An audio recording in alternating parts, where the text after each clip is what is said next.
मैं पढ़ देना जी। इब्रानियां दा 12वां पाप। हाँ जी, सफा 420। सारे भैन भरावां नूं जय मसीह दी। हाँ जी, हुण कुछ साडे अपने बारे ਸਾਡੇ ਚਾਰੇ ਪਾਸੇ ਬਹੁਤ ਸਾਰੇ ਗਵਾਹਾਂ ਦਾ ਇੱਕ ਝੁੰਡ ਵੱਡੇ ਬੱਦਲ ਦੇ ਰੂਪ ਵਿੱਚ ਘੇਰਾ ਪਾਏ ਹੋਏ ਹੈ। ਇਸ ਲਈ ਆਓ ਅਸੀਂ ਹਰ ਤਰ੍ਹਾਂ ਦੀ ਉਸ ਚੀਜ਼ ਤੋਂ ਜੋ ਸਾਡੇ ਰਾਹ ਵਿੱਚ ਆ ਸਕਦੀ ਹੈ ਅਤੇ ਉਸ ਪਾਪ ਤੋਂ ਜਿਸ ਨੇ ਸਾਨੂੰ ਮਜ਼ਬੂਤੀ ਨਾਲ ਜਕੜਿਆ ਹੋਇਆ ਹੈ ਦੂਰ ਹੋਈਏ ਅਤੇ ਉਸ ਦੌੜ ਵਿੱਚ ਪੂਰੇ ਭਰੋਸੇ ਨਾਲ ਹਿੱਸਾ ਲਈਏ ਜੋ ਸਾਡੇ ਸਾਹਮਣੇ ਹੈ। ਆਓ ਅਸੀਂ ਆਪਣੀ ਨਜ਼ਰ ਯਿਸੂ ਤੇ ਲਾਈ ਰੱਖੀਏ ਜੋ ਸਾਡੇ ਵਿਸ਼ਵਾਸ ਦਾ ਆਰੰਭ ਅਤੇ ਪੂਰਨਤਾ ਹੈ। ਉਸਨੇ ਉਸ ਤੋਂ ਮਿਲਣ ਵਾਲੀ ਸ਼ਰਮਿੰਦਗੀ ਦੀ ਕੋਈ ਪਰਵਾਹ ਨਾ ਕੀਤੀ, ਸਗੋਂ ਭਵਿੱਖ ਵਿੱਚ ਮਿਲਣ ਵਾਲੇ ਆਨੰਦ ਦੀ ਖਾਤਰ ਉਸਨੇ ਸਲੀਬ ਵੀ ਸਹਿ ਲਈ। ਹੁਣ ਉਹ ਪਰਮੇਸ਼ਰ ਦੇ ਸਿੰਘਾਸਨ ਦੇ ਸੱਜੇ ਪਾਸੇ ਜਾ ਬੈਠਾ ਹੈ। ਇਸ ਲਈ ਯਿਸੂ ਤੇ ਧਿਆਨ ਕਰੋ ਜਿਸ ਨੇ ਆਪਣੇ ਵਿਰੁੱਧ ਪਾਪੀਆਂ ਦੇ ਘੋਰ ਵਿਰੋਧ ਨੂੰ ਸਹਿਆ। ਇਹ ਕਰਨ ਤੇ ਨਾ ਤੁਹਾਡੇ ਮਨ ਉਕਤਾਉਣਗੇ ਅਤੇ ਨਾ ਹੀ ਤੁਸੀਂ ਕਸ਼ਟ ਅਨੁਭਵ ਕਰੋਗੇ। ਜਿੱਥੋਂ ਤੱਕ ਤੁਹਾਡਾ ਪ੍ਰਸ਼ਨ ਹੈ, ਪਾਪ ਦੇ ਵਿਰੁੱਧ ਲੜਦੇ ਸਮੇਂ ਤੁਹਾਨੂੰ ਆਪਣਾ ਖੂਨ ਵਹਾਉਣ ਤੱਕ ਨਹੀਂ ਲੜਨਾ ਪਵੇਗਾ। ਕੀ ਤੁਸੀਂ ਧਰਮ ਗ੍ਰੰਥ ਦੇ ਉਹ ਸ਼ਬਦ ਭੁੱਲ ਗਏ ਜਿਨ੍ਹਾਂ ਵਿੱਚ ਤੁਹਾਡੇ ਧੀਰਜ ਅਤੇ ਉਤਸ਼ਾਹ ਲਈ ਤੁਹਾਨੂੰ ਪੁੱਤਰ ਕਹਿ ਕੇ ਬੁਲਾਇਆ ਗਿਆ ਹੈ? ਮੇਰੇ ਪੁੱਤਰ, ਪ੍ਰਭੂ ਦੇ ਅਨੁਸ਼ਾਸਨ ਨੂੰ ਹਲਕਾ ਨਾ ਸਮਝਣਾ ਅਤੇ ਨਾ ਹੀ ਉਸ ਦੀ ਝੜਕ ਕਾਰਨ ਦਿਲ ਛੱਡਣਾ, ਕਿਉਂਕਿ ਪ੍ਰਭੂ ਉਹਨਾਂ ਸਭ ਨੂੰ ਅਨੁਸ਼ਾਸਨ ਹੇਠ ਲਿਆਉਂਦਾ ਹੈ ਜਿਨ੍ਹਾਂ ਨੂੰ ਉਹ ਪਿਆਰ ਕਰਦਾ ਹੈ। ਉਹ ਉਹਨਾਂ ਨੂੰ ਝਿੜਕਦਾ ਹੈ ਜਿਨ੍ਹਾਂ ਨੂੰ ਉਹ ਸਵੀਕਾਰ ਕਰਦਾ ਹੈ। ਤੁਸੀਂ ਇਹ ਸਭ ਅਨੁਸ਼ਾਸਨ ਦੀ ਖਾਤਰ ਸਹਿ ਲਵੋ। ਪਰਮੇਸ਼ਰ ਇਹ ਸਭ ਤੁਹਾਨੂੰ ਪੁੱਤਰ ਸਮਝ ਕੇ ਕਰਦਾ ਹੈ ਕਿ ਕੌਣ ਇਹੋ ਜਿਹਾ ਪੁੱਤਰ ਹੈ ਜਿਸ ਨੂੰ ਉਸਦਾ ਪਿਤਾ ਅਨੁਸ਼ਾਸਨ ਹੇਠ ਨਾ ਲਿਆਉਣਾ ਚਾਹੁੰਦਾ ਹੋਵੇ। ਜੇਕਰ ਤੁਸੀਂ ਬਾਕੀ ਪੁੱਤਰਾਂ ਵਾਂਗ ਅਨੁਸ਼ਾਸਨ ਹੇਠ ਨਹੀਂ ਹੋ ਤਾਂ ਸਮਝੋ ਕਿ ਤੁਸੀਂ ਅਸਲੀ ਪੁੱਤਰ ਨਹੀਂ ਹੋ, ਸਗੋਂ ਨਜਾਇਜ਼ ਸੰਤਾਨ ਹੋ। ਸਾਡੇ ਸਰੀਰਕ ਪਿਤਾ ਸਾਨੂੰ ਅਨੁਸ਼ਾਸਨ ਹੇਠ ਰੱਖਦੇ ਹਨ ਅਤੇ ਅਸੀਂ ਉਹਨਾਂ ਦਾ ਆਦਰ ਕਰਦੇ ਹਾਂ। ਜੇਕਰ ਇਹ ਸੱਚ ਹੈ ਤਾਂ ਫਿਰ ਅਸੀਂ ਆਪਣੇ ਸਵਰਗੀ ਪਿਤਾ ਦੇ ਅਨੁਸ਼ਾਸਨ ਹੇਠ ਉਸ ਤੋਂ ਵੱਧ ਨਹੀਂ ਰਹਾਂਗੇ ਅਤੇ ਜੀਵਾਂਗੇ।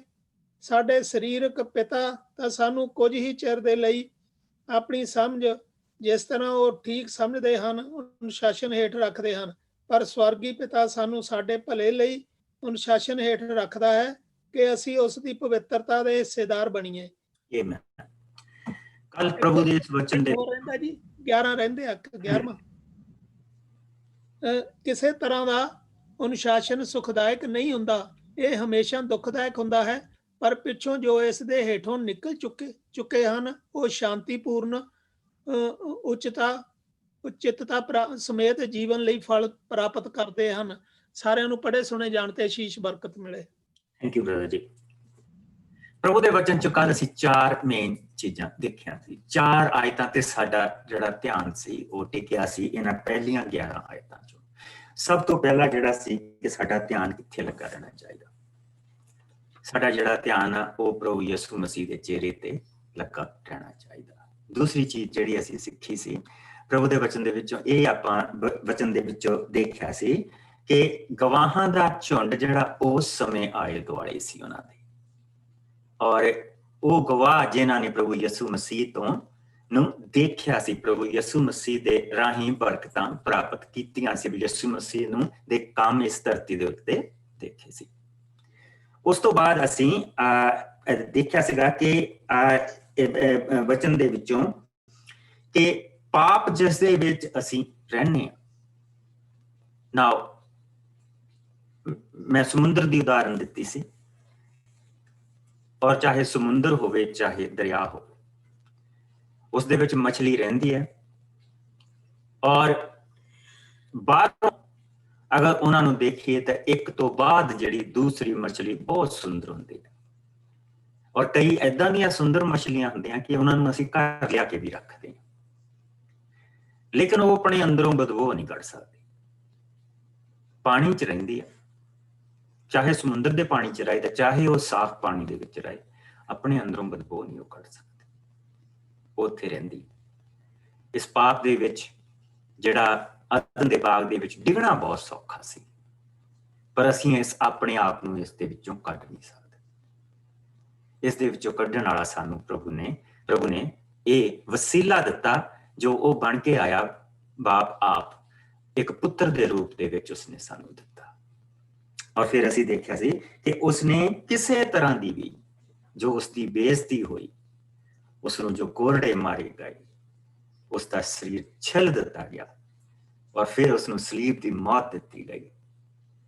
ਔਰ ਇਹ ਸਭ ਕੁਝ ਉਸਨੇ ਸਹਿ ਲਿਆ। ਕਿਸ ਚੀਜ਼ ਦੇ ਲਈ? ਆਨੰਦ ਦੇ ਲਈ। ਆਨੰਦ ਦੇ ਲਈ ਜਿਹੜਾ ਮਿਲਣ ਵਾਲਾ ਸੀ ਬਾਪ ਦੇ ਲਈ ਔਰ ਬੇਟੇ ਦੇ ਲਈ। ਇਹ ਬਹੁਤ ਬਹੁਤ ਔਖਿਆਈ ਵਾਲੀ ਗੱਲ ਹੁੰਦੀ ਹੈ ਕਿ ਜਿਸ ਵੇਲੇ ਉਹ ਇੱਕ ਬੱਚੇ ਨੂੰ ਨਰਕ ਦੇ ਵਿੱਚ ਜਾਂਦਾ ਦੇਖਣ। ਔਰ ਇਹ ਇੱਕ ਐਸੀ ਭੀੜ ਆ ਜਿਹੜੀ ਕਿ ਇੱਕ ਹੂੜ ਮੱਤ ਦੇ ਵਿੱਚ ਤੁਰੀ ਹੋਈ ਆ। ਔਰ ਜਿਹੜਾ ਪ੍ਰਭੂ ਦਾ ਰਹਿਮ ਜਿਸ ਬੰਦੇ ਤੇ ਉੱਤੇ ਹੁੰਦਾ ਆ, ਉਹਦਾ ਅੰਤਕਰਨ ਉਹ ਸੁਣਦਾ, ਉਸਦੀ ਆਵਾਜ਼ ਨੂੰ ਸੁਣਦਾ, ਉਸਦੇ ਕੋਲ ਆਉਂਦਾ।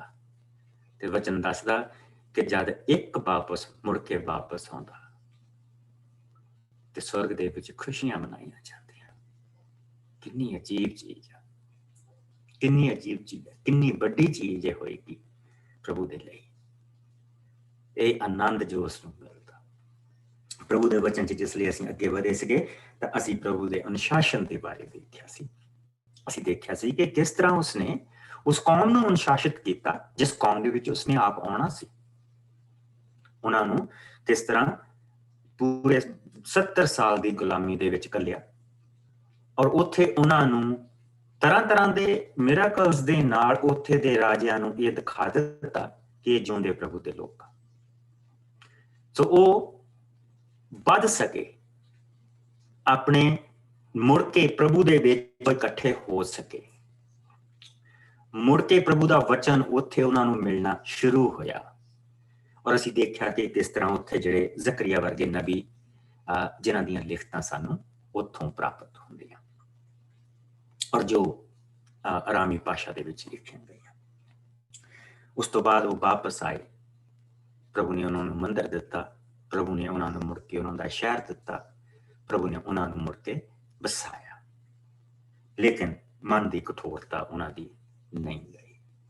ਉਹ ਕਿਨੋਂ ਵੀ ਪਹਿਲਾਂ ਉਹਨਾਂ ਨੇ ਸਭ ਕੁਝ ਖੋਲ ਦਿੱਤੇ ਦਰਵਾਜ਼ੇ। ਜਿਹੜਾ ਮਰਜੀ ਅੰਦਰ ਆ ਜਾਏ, ਜਿਹੜਾ ਮਰਜੀ ਦੇਵੀ ਦੇਵਤਾ ਅੰਦਰ ਆ ਜਾਏ। ਬਾਅਦ ਦੇ ਵਿੱਚ ਉਹਨਾਂ ਨੇ ਇੰਨਾ ਟਾਈਟ ਕਰ ਲਿਆ ਆਪਣੇ ਆਪ ਨੂੰ ਕਿ ਉਹਨਾਂ ਨੇ ਪ੍ਰਭੂ ਦੀ ਆਵਾਜ਼ ਨੂੰ ਸੁਣਨਾ ਹੀ ਬੰਦ ਕਰ ਦਿੱਤਾ। ਉਸ ਤੋਂ ਬਾਅਦ ਜਿਹੜੇ ਨਬੀ ਆਏ ਆ ਉਹਨਾਂ ਨੇ ਆਵਾਜ਼ ਸੁਣਨੀ ਹੀ ਬੰਦ ਕਰ ਦਿੱਤੀ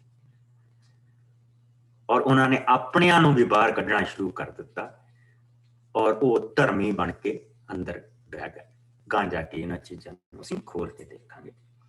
ਔਰ ਫਿਰ ਜਿਹੜਾ ਇਸ ਦਾ ਜਿਹੜਾ ਕਲਾਈਮੈਕਸ ਸੀਗਾ ਸਾਰੇ ਦੇ ਸਾਰੇ ਦਾ, ਉਹ ਇਹ ਸੀਗਾ ਕਿ 10ਵੀਂ ਤੇ 11ਵੀਂ ਆਇਤ, ਸਾਡੇ ਸਰੀਰਕ ਪਿਤਾ ਵੀ ਸਾਨੂੰ ਕੁਝ ਚਿਰ ਦੇ ਲਈ ਆਪਣੀ ਸਮਝ ਅਤੇ ਜਿਸ ਤਰ੍ਹਾਂ ਉਹ ਠੀਕ ਸਮਝਦੇ ਹਨ ਅਨੁਸ਼ਾਸਨ ਦੇ ਹੇਠ ਰੱਖਦੇ ਹਨ, ਪਰ ਸਵਰਗੀ ਪਿਤਾ ਸਾਨੂੰ ਸਾਡੇ ਭਲੇ ਦੇ ਲਈ ਅਨੁਸ਼ਾਸਨ ਦੇ ਹੇਠ ਰੱਖਦਾ ਹੈ ਕਿ ਅਸੀਂ ਉਸ ਦੀ ਪਵਿੱਤਰਤਾ ਦੇ ਹਿੱਸੇਦਾਰ ਬਣੀਏ। ਪਾਪ ਦੇ ਕਟੋਰੇ ਜਿਹੜਾ ਅੰਦਰੋਂ ਨੱਕੋ ਨੱਕ ਭਰਿਆ ਪਿਆ, ਉਹਦਾ ਅਨੁਸ਼ਾਸਨ ਕਰਨ ਦਾ ਜਿਹੜਾ ਕਾਰਨ ਆ ਉਹ ਪਵਿੱਤਰਤਾ ਹੈ। ਦੁਨਿਆਵੀ ਬਾਪ ਦਾ ਜਿਹੜਾ ਜਿਸ ਵੇਲੇ ਉਹ ਅਨੁਸ਼ਾਸਿਤ ਕਰਦਾ ਤੇ ਉਹ ਇਸ ਕਰਕੇ ਕਰਦਾ ਕਿ ਇਹ ਚੰਗੀ ਪੜ੍ਹਾਈ ਕਰੇ, ਚੰਗੀ ਲਿਖਾਈ ਕਰੇ, ਚੰਗਾ ਇਨਸਾਨ ਬਣੇ, ਚੰਗੀ ਇਸ ਦੀ ਲੈਂਗੁਏਜ ਹੋਵੇ, ਫਿਰ ਇਸ ਨੂੰ ਕੱਲ ਨੂੰ ਚੰਗੀ ਨੌਕਰੀ ਮਿਲੇ ਔਰ ਇਹਦਾ ਜਿਹੜਾ ਬਿਹੇਵ ਆ ਉਹ ਸਹੀ ਹੋਵੇ, ਸਾਡੇ ਲਈ ਵੀ ਬਰਕਤ ਦਾ ਕਾਰਨ ਹੋਊਗਾ, ਦੁਨੀਆਂ ਦੇ ਲਈ ਵੀ ਬਰਕਤ ਦਾ ਕਾਰਨ ਹੋਊਗਾ। That is the main thing, right? ਲੇਕਿਨ ਸਵਰਗੀ ਬਾਪ ਦਾ ਜਿਹੜਾ ਮੇਨ ਉਹ ਹੈ ਪਵਿੱਤਰਤਾ ਜੋ ਉਸਨੇ ਸਾਨੂੰ ਦਿੱਤੀ ਹੈ, ਆਪਣੀ ਪਵਿੱਤਰਤਾ। ਔਰ ਉਸ ਤੋਂ ਬਾਅਦ ਜਿਹੜਾ ਕਿ ਅਸੀਂ ਉਹਦੇ ਅਨੁਸ਼ਾਸਨ ਦੇ ਥੱਲਿਓਂ ਦੀ ਗੁਜ਼ਰ ਕੇ ਉਸ ਦੇ ਲਈ ਫਲ ਪ੍ਰਾਪਤ ਕਰੀਏ, ਉਸ ਦੇ ਲਈ ਫਲਦਾਰ ਹੋਈਏ। ਅਸੀਂ ਇਹ ਸਾਰੀਆਂ ਚੀਜ਼ਾਂ ਕੱਲ ਦੇਖਦੇ ਹਾਂ। ਅੱਜ ਅਸੀਂ ਹੁਣ ਇਸ ਤੋਂ ਅੱਗੇ ਵਧਾਂਗੇ।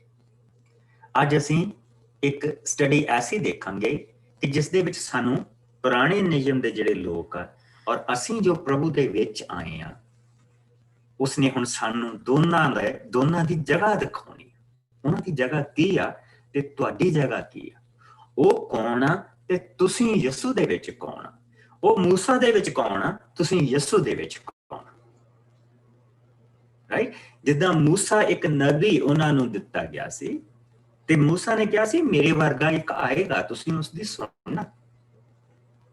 ਸੋ ਜਿਹੜਿਆਂ ਨੇ ਯਿਸੂ ਦੀ ਸੁਣੀ ਉਹ ਕੌਣ ਆ ਤੇ ਜਿਨ੍ਹਾਂ ਨੇ ਮੂਸਾ ਦੀ ਸੁਣੀ ਉਹ ਕੌਣ। ਸੋ ਆਓ ਅਸੀਂ ਹੁਣ ਇਸ ਨੂੰ 12 ਤੋਂ ਲੈ ਕੇ ਅਸੀਂ 29 ਤੱਕ ਪੜਾਂਗੇ ਔਰ ਫਿਰ ਦੇਖਦੇ ਹਾਂ ਕਿ ਅੱਜ ਅਸੀਂ ਕਿੰਨਾ ਇਸ ਚੈਪਟਰ ਨੂੰ ਲੈ ਕੇ ਖਤਮ ਕਰ ਸਕਦੇ, ਜਿਸ ਨੂੰ ਮਿਲ ਜਾਏ।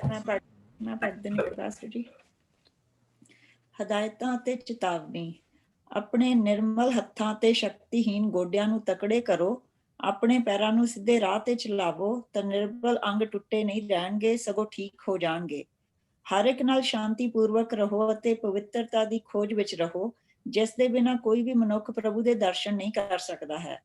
ਧਿਆਨ ਰੱਖੋ ਕਿ ਕੋਈ ਮਨੁੱਖ ਵੀ ਪਰਮੇਸ਼ਵਰ ਦੀ ਕਿਰਪਾ ਤੋਂ ਦੂਰ ਨਾ ਰਹਿ ਜਾਵੇ ਅਤੇ ਨਾ ਹੀ ਕੋਈ ਕੌੜੀ ਜੜ ਫੁੱਟ ਪਵੇ, ਜਿਸ ਕਾਰਨ ਉਹ ਹਰ ਇੱਕ ਦੇ ਲਈ ਦੁੱਖ ਅਤੇ ਗੰਦਗੀ ਦਾ ਕਾਰਨ ਬਣ ਜਾਵੇ। ਇਸ ਤੇ ਧਿਆਨ ਰੱਖੋ ਕਿ ਨਾ ਕੋਈ ਐਸਾਓ ਦੀ ਤਰ੍ਹਾਂ ਵਿਚਾਰੀ ਅਤੇ ਸੰਸਾਰਕ ਬਣ ਜਾਵੇ, ਜਿਸ ਨੇ ਕੇਵਲ ਇੱਕ ਵੇਲੇ ਦੇ ਭੋਜਨ ਲਈ ਆਪਣਾ ਜੇਠਾ ਹੋਣ ਦਾ ਹੱਕ ਵੇਚ ਦਿੱਤਾ ਸੀ। ਤੁਸੀਂ ਜਾਣਦੇ ਹੀ ਹੋ ਕਿ ਪਿੱਛੋਂ ਉਸਨੇ ਆਪਣੇ ਪਿਤਾ ਕੋਲੋਂ ਅਸੀਸ ਪ੍ਰਾਪਤ ਕਰਨ ਦੀ ਕੋਸ਼ਿਸ਼ ਕੀਤੀ, ਪਰ ਉਹ ਰੱਦ ਦਿੱਤਾ ਗਿਆ। ਇੱਥੋਂ ਤੱਕ ਕਿ ਉਸਨੇ ਅਥਰੂ ਵੀ ਬਹਾਏ, ਪਰ ਕਿਸੇ ਤਰ੍ਹਾਂ ਵੀ ਆਪਣੀ ਗਲਤੀ ਦਾ ਸੁਧਾਰ ਨਾ ਕਰ ਸਕਿਆ।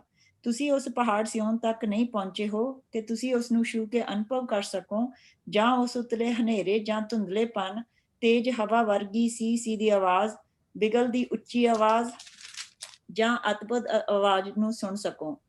ਜਿਨ੍ਹਾਂ ਉਸ ਨੂੰ ਸੁਣਿਆ ਸੀ ਉਹਨਾਂ ਬੇਨਤੀ ਕੀਤੀ ਸੀ ਕਿ ਉਹ ਫਿਰ ਇਸ ਨੂੰ ਨਾ ਸੁਣ, ਕਿਉਂਕਿ ਇਸ ਆਗਿਆ ਨੂੰ ਸੁਣ ਕੇ ਵੀ ਘਬਰਾ ਗਏ ਸਨ ਕਿ ਜੇਕਰ ਕੋਈ ਜਾਨਵਰ ਵੀ ਇਸ ਪਹਾੜ ਨੂੰ ਛੂ ਜਾਏ ਤਾਂ ਪਥਰਾਓ ਕਰ ਦਿੱਤਾ ਜਾਵੇ। ਇਸ ਤਰ੍ਹਾਂ ਉਹ ਸਾਰਾ ਨਜ਼ਾਰਾ ਅਤ ਭਿਅੰਕਰ ਸੀ। ਇਸੇ ਲਈ ਮੂਸਾ ਨੇ ਕਿਹਾ, ਮੈਂ ਡਰ ਦੇ ਨਾਲ ਕੰਬ ਉੱਠਿਆ। ਪਰ ਨਹੀਂ, ਤੁਸੀਂ ਤਾਂ ਸਿਓਨ ਪਹਾੜ, ਜਿਉਂਦੇ ਪਰਮੇਸ਼ਵਰ ਦੇ ਨਗਰ, ਸਵਰਗੀ ਯਰੂਸ਼ਲਮ ਅਤੇ ਅਣਗਿਣਤ ਸਵਰਗ ਦੂਤਾਂ ਦੇ ਸਾਹਮਣੇ ਖੜੇ ਹੋ। ਤੁਸੀਂ ਉਸ ਦੀ ਵਿਸ਼ਵਾਸ ਸੰਗਤ ਅਰਥਾਤ ਉਸ ਦੇ ਜੇਠੇ ਪੁੱਤਰਾਂ ਦੇ ਕੋਲ ਪਹੁੰਚ ਗਏ ਹੋ, ਜਿਨ੍ਹਾਂ ਦੇ ਨਾਂ ਸਵਰਗ ਵਿੱਚ ਲਿਖੇ ਜਾ ਚੁੱਕੇ ਹਨ।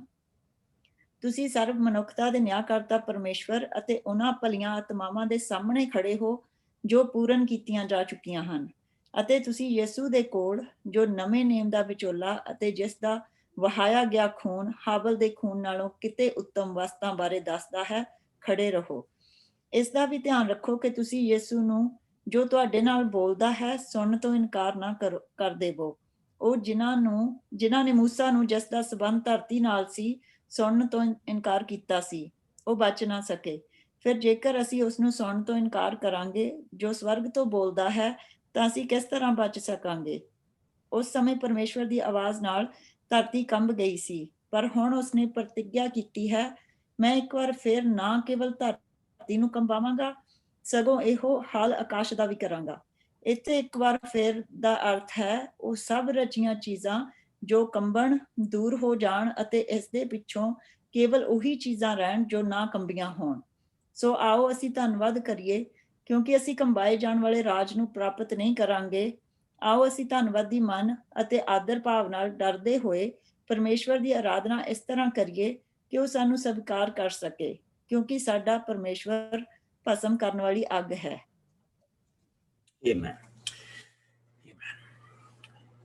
ਅਸੀਂ ਹੁਣ ਇੱਕ ਕੰਟਰਾਸਟ ਦੇਖਾਂਗੇ ਕਿ ਸਾਡੇ ਵਿੱਚ ਤੇ ਜਿਹੜੇ ਪ੍ਰਭੂ ਦੇ ਲੋਕ ਉੱਥੇ ਇਹ ਲੋਕ ਜੋ ਪੁਰਾਣੇ ਨਿਯਮ ਦੇ ਆ, ਉਹਨਾਂ ਵਿੱਚ ਹੁਣ ਸਾਡੇ ਵਿੱਚ ਤੇ ਉਹਨਾਂ ਦੇ ਵਿੱਚ ਫਰਕ ਕੀ ਹੈ।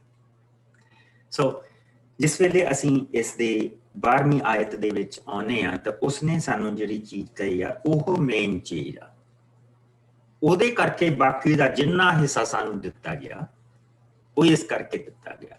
ਪਹਿਲਾ ਜਿਹੜਾ ਹਿੱਸਾ ਅਸੀਂ 1 ਤੋਂ 11 ਪੜ੍ਹ ਕੇ ਹਟੇ ਆ, ਉਹਦੀ ਮੇਨ ਚੀਜ਼ ਸੀ ਕਿ ਤੁਸੀਂ ਆਪਣੀਆਂ ਅੱਖਾਂ ਯਿਸੂ ਤੇ ਲਾਈ ਰੱਖੋ, ਨਾ ਸੱਜੇ ਦੇਖੋ ਨਾ ਖੱਬੇ ਦੇਖੋ। ਔਰ ਜਿਸ ਵੇਲੇ ਤੁਹਾਡੇ ਵਿਸ਼ਵਾਸ ਦੀ ਗੱਲ ਆ, ਆਪਣੀਆਂ ਅੱਖਾਂ ਯਿਸੂ ਤੇ ਲਾਈ ਰੱਖੋ, ਕਿਉਂਕਿ ਇਹ ਜ਼ਰੂਰੀ ਆ। ਉਹੀ ਸਾਨੂੰ ਸੰਪੂਰਨ ਕਰ ਸਕਦਾ, ਉਹੀ ਸਾਨੂੰ ਪਵਿੱਤਰ ਕਰ ਸਕਦਾ, ਉਹਦਾ ਅਨੁਸ਼ਾਸਨ ਸਾਨੂੰ ਪਵਿੱਤਰ ਕਰਦਾ। ਔਰ ਪਵਿੱਤਰਤਾ ਤੋਂ ਬਾਅਦ ਸਾਡੇ ਵਿੱਚ ਫਲਦਾਇ ਅੰਦਰ ਫਲ ਪੈਦਾ ਹੁੰਦੇ, ਜੋ ਪ੍ਰਭੂ ਦੇ ਆਪਣੇ ਫਲ ਆ, ਜੋ ਉਹਦੀ ਬਰਕਤ ਦੇ ਲਈ ਆ, ਜੋ ਉਹਦੇ ਲਈ ਆ। ਜਿਸ ਵੇਲੇ ਅਸੀਂ ਪ੍ਰਭੂ ਦੇ ਇਸ ਵਚਨ ਦੇ ਵਿੱਚ ਜਾਣੇ ਆ ਤੇ ਦੇਖੋ ਮੇਨ ਚੀਜ਼, ਇਸ ਨੂੰ ਮੈਂ ਚੰਗੀ ਤਰ੍ਹਾਂ ਬਾਅਦ ਦੇ ਵਿੱਚ ਖੋਲਾਂਗੇ। ਅਸੀਂ ਆਪਣੇ ਨਿਰਬਲ ਹੱਥਾਂ ਅਤੇ ਸ਼ਕਤੀਹੀਨ ਗੋਡਿਆਂ ਨੂੰ ਤਕੜੇ ਕਰੋ। ਇੱਕ ਚੀਜ਼, ਆਪਣੇ ਪੈਰ ਸਿੱਧੇ ਰਾਹ ਤੇ ਚਲਾਓ ਤਾਂ ਨਿਰਬਲ ਅੰਗ ਟੁੱਟੇ ਨਹੀਂ ਰਹਿ ਜਾਣਗੇ, ਸਗੋਂ ਠੀਕ ਹੋ ਜਾਣਗੇ। ਮੈਂ ਤੁਹਾਨੂੰ ਕੱਲ ਚੀਜ਼ ਇਹ ਦੱਸੀ ਸੀ ਕਿ ਇਸ ਆਇਤ ਨੂੰ ਬਹੁਤ ਬੁਰੀ ਤਰ੍ਹਾਂ ਇਸ ਨੂੰ ਵਰਤਿਆ ਜਾਂਦਾ। ਇਹ ਆਇਤ ਇੱਕ ਐਸੀ ਆਇਤ ਆ ਜਿਸ ਨੂੰ ਇਸ ਚੀਜ਼ ਦੇ ਲਈ ਵਰਤਿਆ ਜਾਂਦਾ ਕਿ ਇਹ ਤੁਹਾਡੀਆਂ ਬਿਮਾਰੀਆਂ ਨੂੰ ਠੀਕ ਕਰਨ ਦੇ ਲਈ ਕਿਹਾ ਗਿਆ, ਤੁਹਾਡੇ ਟੁੱਟੇ ਭੱਜੇ ਅੰਗ ਉਹਨਾਂ ਨੂੰ ਠੀਕ ਕਰਨ ਦੇ ਲਈ ਕਿਹਾ ਗਿਆ। ਪ੍ਰਭੂ ਦੇ ਵਚਨ ਚ ਬਹੁਤ ਉਹਦੇ ਲਈ ਆਇਤ ਆਈ, ਉਹਨਾਂ ਦੇ ਲਈ। ਪ੍ਰਭੂ ਸਾਡੇ ਅੰਗਾਂ ਨੂੰ ਵੀ ਠੀਕ ਕਰਦਾ, ਪ੍ਰਭੂ ਸਾਨੂੰ ਤੰਦਰੁਸਤੀ ਦਿੰਦਾ, ਪ੍ਰਭੂ ਸਾਨੂੰ ਬੜੀਆਂ ਮੁਸ਼ਕਲਾਂ ਦੇ ਵਿੱਚ ਜ਼ਿੰਦਗੀ ਚ ਕੱਢਦਾ। ਔਰ ਪ੍ਰਭੂ ਦੀ ਹਜ਼ੂਰੀ ਸਾਨੂੰ ਬਹੁਤ ਬਰਕਤਾਂ ਦਿੰਦੀ ਹੈ। ਲੇਕਿਨ ਇਹ ਜਿਹੜੀ ਇੱਕ ਹਿੱਸਾ ਜਿਹੜਾ ਇਹ ਆਇਤ ਦਿੱਤੀ ਗਈ ਆ, ਇਸ ਦਾ ਮਕਸਦ ਬਿਲਕੁਲ ਵੱਖਰਾ ਹੈ। ਸੋ ਜਿਸ ਲਈ ਅਸੀਂ ਇਹ ਚੈਪਟਰ ਨੂੰ ਖਤਮ ਕਰ ਲੈਣਾ ਤੇ ਈਵਨ ਅਗਲੇ ਚੈਪਟਰ ਦੇ ਵਿੱਚ ਜਾ ਕੇ ਵੀ ਇਹ ਜਿਹੜੀ ਆਇਤ ਆ ਉਹ ਖੁੱਲਦੀ ਚਲੀ ਜਾਣੀ। ਸੋ ਉਸ ਤੋਂ ਬਾਅਦ ਜਿਹੜੀ ਪਹਿਲੀ ਚੀਜ਼ ਉਸਨੇ ਕਹੀ, ਜੋ ਕਿ ਬਹੁਤ ਕਮਜ਼ੋਰੀ ਹੈ, ਜੋ ਹਾਲੇ ਮੇਰੇ ਵਿੱਚ ਕਮਜ਼ੋਰੀ ਹੈ, ਜਿਸ ਨੂੰ ਮੈਂ ਵੀ ਆਪਣੀ ਜ਼ਿੰਦਗੀ ਦੇ ਵਿੱਚ, ਜਿਸ ਦੇ ਨਾਲ ਮੈਂ ਤੁਸੀਂ ਇਹ ਕਹ ਲਓ ਕਿ ਫੇਸ ਟੂ ਫੇਸ ਜਿਸ ਦੇ ਨਾਲ ਮੈਂ ਲੜਦਾ ਪਿਆ, ਔਰ ਉਹ ਹੈ ਹਰ ਇੱਕ ਦੇ ਨਾਲ ਸ਼ਾਂਤੀਪੂਰਵਕ ਰਹੋ, ਪਵਿੱਤਰਤਾ ਦੀ ਖੋਜ ਦੇ ਵਿੱਚ ਰਹੋ, ਜਿਸ ਤੋਂ ਬਿਨਾਂ ਕੋਈ ਵੀ ਮਨੁੱਖ ਪ੍ਰਭੂ ਦੇ ਦਰਸ਼ਨ ਨਹੀਂ ਕਰ ਸਕਦਾ। ਸ਼ਾਂਤੀ ਔਰ ਪਵਿੱਤਰਤਾ ਦੀ ਖੋਜ। ਕਿ ਅਗਰ ਤੁਹਾਡੀ ਜ਼ਿੰਦਗੀ ਦੇ ਵਿੱਚ ਕੋਈ ਗੁਨਾਹ ਆ ਤਾਂ ਉਸ ਦੇ ਉੱਤੇ ਕੱਪੜੇ ਨਾ ਪਾਓ, ਉਸ ਦੇ ਨਾਲ ਰੀਜ਼ਨਿੰਗ ਨਾ ਕਰੋ, ਕਿਉਂਕਿ ਫਿਰ ਤੁਸੀਂ ਨਿਕਲ ਨਹੀਂ ਸਕੋਗੇ ਉਸ ਬੁਰਾਈ ਚੋਂ ਨਿਕਲ ਨਹੀਂ ਸਕੋਗੇ। ਅਗਰ ਮੇਰੀ ਜ਼ਿੰਦਗੀ 'ਚ ਗੁਨਾਹ ਆ ਤੇ ਮੈਨੂੰ ਕਹਿਣਾ ਪੈਣਾ ਪ੍ਰਭੂ ਨੂੰ, ਮੇਰੇ ਜ਼ਿੰਦਗੀ 'ਚ ਇਹ ਗੁਨਾਹ ਹੈਗਾ। ਜਿਸ ਤਰ੍ਹਾਂ ਮੈਂ ਤੁਹਾਨੂੰ ਕਿਹਾ, ਜਿੱਦਾਂ ਆਪਾਂ ਪਹਿਲਾਂ ਦੇਖਿਆ ਸੀ ਕਿ ਸਮੁੰਦਰ ਦੇ ਵਿੱਚ ਤੇ ਖਾਰੇ ਪਾਣੀ ਦੇ ਵਿੱਚ ਰਹਿ ਕੇ ਵੀ ਮਛਲੀ ਲੂਣਕੀ ਨਹੀਂ ਹੁੰਦੀ, ਔਰ ਸਾਫ਼ ਸੁਥਰੇ ਪਾਣੀ ਦੇ ਵਿੱਚ ਜਿਹੜਾ ਦਰਿਆਵਾਂ ਦਾ ਪਾਣੀ ਆ, ਉਸ ਦੇ ਵਿੱਚੋਂ ਵੀ ਮਛਲੀ ਦੇ ਅੰਦਰੋਂ ਬਦਬੂ ਨਹੀਂ ਜਾਂਦੀ, ਤਾਂ ਵੀ ਉਹ ਸੜਾਂਦ ਮਾਰਦੀ ਹੁੰਦੀ ਹੈ। ਅਗਰ ਮਛਲੀ ਇੱਕ ਘਰ 'ਚ ਕੁੱਕ ਹੁੰਦੀ ਹੋਵੇ ਤੇ ਉਹ 10 ਘਰਾਂ ਤੱਕ ਪਤਾ ਲੱਗਦਾ ਕਿ ਕੋਈ ਬੰਦਾ ਮਛਲੀ ਬਣਾਉਂਦਾ ਪਿਆ, ਫਿਸ਼ ਬਣਾਉਂਦਾ ਪਿਆ। ਇਸੇ ਤਰ੍ਹਾਂ ਪਾਪ ਸਾਡੇ ਅੰਦਰ, ਇਸੇ ਤਰ੍ਹਾਂ ਬੁਰਾਈ ਸਾਡੇ ਅੰਦਰ ਆ, ਔਰ ਇਸ ਨੂੰ ਮੰਨਣਾ ਪੈਣਾ ਕਿ ਹਾਂ ਮੇਰੇ ਅੰਦਰ ਇਹ ਬੁਰਾਈ ਹੈ, ਮੈਨੂੰ ਗੁੱਸਾ ਆਉਂਦਾ, ਮੈਂ ਉੱਚਾ ਬੋਲਦਾ, ਜਾਂ ਮੇਰੇ 'ਚ ਆ ਬੁਰਾਈ, ਜਾਂ ਮੇਰੇ 'ਚ ਆ ਬੁਰਾਈ। ਨੇਮ ਇਟ। ਔਰ ਜਿਸ ਲਈ ਉਸ ਬੁਰਾਈ ਨੂੰ, ਉਹ ਨਿਰਬਲਤਾ ਜਿਹੜੀ ਸਾਡੇ ਵਿੱਚ, ਜਿਸ ਵੇਲੇ ਉਹਨੂੰ ਲੈ ਕੇ ਪ੍ਰਭੂ ਦੇ ਕੋਲ ਬਾਰ-ਬਾਰ ਆਉਣੇ, ਪਰ ਇਹ ਹੀ ਨਹੀਂ ਕਹਿੰਦੇ ਕੋਈ ਨਹੀਂ ਸਾਰੇ ਹੀ ਪਾਪੀ ਆ, ਜੇ ਮੈਂ ਵੀ ਪਾਪੀ ਆ, ਸਾਰੇ ਹੀ ਪਾਪੀ ਆ, ਸਾਰੇ ਇਹ ਕਰਦੇ ਆ, ਮੈਂ ਵੀ ਇਹ ਕਰਦਾ। नो, ਰੀਜ਼ਨਿੰਗ ਨਾ ਕਰੋ, ਔਰ ਉਸ ਚੀਜ਼ ਨੂੰ ਪ੍ਰਭੂ ਤੋਂ ਲੈ ਕੇ ਆਓ। ਬੰਦੇ ਕੋਲ ਲੈ ਕੇ ਆਉਂਗੇ ਤਾਂ ਤੁਹਾਨੂੰ ਪਤਾ ਕਿ ਇਹ ਉਹ ਸਮਾਂ ਜਿਸ ਵੇਲੇ ਬੰਦਾ ਇਹ ਵੀ ਕਹਿੰਦਾ, ਮੈਂ ਨਾਨੇ ਬੰਦੇ ਦੇ ਲਈ ਬਹੁਤ ਫਿਕਰ, ਸਾਨੂੰ ਉਹਦੇ ਲਈ ਦੁਆ ਕਰਨੀ ਚਾਹੀਦੀ, ਔਰ ਤੁਹਾਡੀ ਜਿਹੜੀ ਉਹ ਗੱਲ ਆ ਉਹ ਉਸ ਨੂੰ ਦੱਸ ਦੇਗਾ, ਬੜੇ ਹੌਲੀ ਤਰੀਕੇ ਦੇ ਨਾਲ ਦੱਸੇਗਾ। ਲੇਕਿਨ ਜੇ ਪ੍ਰਭੂ ਦੇ ਕੋਲ ਲੈ ਕੇ ਜਾਵਾਂਗੇ, ਸਾਡਾ ਪ੍ਰਭੂ ਜਿਉਂਦਾ ਆ, ਉਹ ਬਾਪ ਦੇ ਸੱਜੇ ਹੱਥ ਬੈਠਾ ਆ, ਉਹ ਸਾਡੀਆਂ ਦੁਆਵਾਂ ਨੂੰ ਸੁਣਦਾ ਆ। ਉਹ ਇਸੇ ਕਰਕੇ ਇਹ ਪਿਆਰ ਆ ਉਸਦਾ, ਜਿਸ ਲਈ ਅਸੀਂ ਉੱਥੇ ਜਾਂਦੇ ਹਾਂ, ਨਿਰਬਲਤਾ ਤੋਂ, ਜਿਸ ਵੇਲੇ ਉਹ ਸਾਨੂੰ ਸਟਰੈਂਥ ਦੇਗਾ। ਅਗਲੀ ਚੀਜ਼ ਧਿਆਨ ਰੱਖੋ ਕਿ ਕੋਈ ਮਨੁੱਖ ਵੀ ਪਰਮੇਸ਼ਰ ਦੀ ਕਿਰਪਾ ਤੋਂ ਦੂਰ ਨਾ ਰਹਿ ਜਾਵੇ। ਉਸ ਦੀ ਕਿਰਪਾ ਦੇ ਵਿੱਚੋਂ ਕਦੀ ਕਿਸੇ ਨੂੰ ਬਾਹਰ ਨਾ ਕੱਢੋ। ਇਹ ਨਾ ਕਹੋ ਕਿ ਇਹ ਬੰਦਾ ਜਿਹੜਾ ਹੈਗਾ, ਇਹਨੇ ਤਾਂ ਕਦੀ ਪ੍ਰਭੂ ਤੋਂ ਹੋਣਾ ਹੀ ਨਹੀਂ, ਇੰਨੇ ਦਰਵਾਜ਼ੇ ਨਾ ਬੰਦ ਕਰੋ। ਅਤੇ ਨਾ ਹੀ ਕੋਈ ਕੋੜੀ ਜੜ ਫੁੱਟ ਪਵੇ, ਜਿਸ ਕਾਰਨ ਉਹ ਹਰ ਇੱਕ ਦੇ ਲਈ ਦੁੱਖ ਅਤੇ ਗੰਦਗੀ ਦਾ ਕਾਰਨ ਬਣ ਜਾਏ। ਕਿੰਨਾ ਅਸਰ ਹੁੰਦਾ। ਅਦਨ ਦੇ ਬਾਗ ਦਾ ਕੀਤਾ ਪਾਪ ਜੇ ਅੱਜ ਇੱਥੇ ਤੱਕ ਲਿਆ ਕੇ ਸਾਨੂੰ ਸੁੱਟ ਸਕਦਾ। ਤੁਸੀਂ ਇਹ ਦੇਖੋ ਕਿ ਇਕੱਲਾ ਉਹਨਾਂ ਨੂੰ ਨਹੀਂ, ਸਗੋਂ ਧਰਤੀ ਨੂੰ ਵੀ ਸਰਾਫ ਮਿਲਿਆ। ਧਰਤੀ ਨੂੰ ਕੀ ਸਰਾਫ ਮਿਲਿਆ? ਉਹਦੇ ਕਰਕੇ ਉਸਨੇ ਕਿਹਾ ਤੂੰ ਮਿਹਨਤ ਕਰਕੇ ਖਾਏਗਾ, ਇਹ ਤੇਰੇ ਲਈ ਕੰਡੇ ਤੇ ਝਾੜੀਆਂ ਉਗਾਏਗੀ, ਥੋਰਨਸ ਐਂਡ ਥਿਸਲਸ। ਕਿੱਦਾਂ ਦੇ ਫਲ ਹੋਣਗੇ ਜਿਹੜੇ ਪਾਪ ਦੇ ਡਿੱਗਣ ਤੋਂ ਪਹਿਲਾਂ ਦੇ ਹੋਣਗੇ। ਕਿੰਨੀਆਂ ਚੀਜ਼ਾਂ ਖਤਮ ਹੋ ਗਈਆਂ ਤੇ ਉਸ ਫਲੱਡ ਦੇ ਵਿੱਚ ਕਿੰਨੀਆਂ ਨਸਲਾਂ ਗਈਆਂ ਨਹੀਂ ਹੈਗੀਆਂ। ਕਿੰਨੇ ਜਾਨਵਰ ਆ ਜਿਨ੍ਹਾਂ ਦੀ ਅਸੀਂ ਅੱਜ ਹੱਡੀਆਂ ਦੇਖ ਕੇ ਹੀ ਖੁਸ਼ ਹੋ ਜਾਂਦੇ, ਉਹ ਸਾਰੇ ਦੇ ਸਾਰੇ ਉਸ ਫਲੱਡ ਦੇ ਵਿੱਚ ਮਰਿਓ। ਅੱਜ ਅਸੀਂ ਉਹਨਾਂ ਨੂੰ ਡਾਇਨਾਸੌਰ ਕਹਿੰਦੇ ਹਾਂ। ਸਭ ਪਾਪ ਦੇ ਕਾਰਨ। ਸੋ ਇਸ ਕਰਕੇ ਕਹਿੰਦਾ ਧਿਆਨ ਰੱਖੋ ਕਿ ਕੋਈ ਕੋੜੀ ਜੜ ਨਾ ਫੁੱਟ ਪਵੇ। ਔਰ ਹੁਣ ਉਸਨੇ ਕੋੜੀ ਜੜ ਸਦੀ ਸਾਨੂੰ ਨਿਸ਼ਾਨੀ ਦੇਣੀ ਆ। ਉਸ ਦੇ ਲਈ ਉਸਨੇ ਜਿਹੜੀ ਐਗਜ਼ਾਮਪਲ ਯੂਜ਼ ਕੀਤੀ ਆ, ਔਰ ਕਿਆ ਉਸਨੇ ਕਿਹਾ ਕਿ ਇਸ ਤੇ ਵੀ ਧਿਆਨ ਰੱਖੋ ਕਿ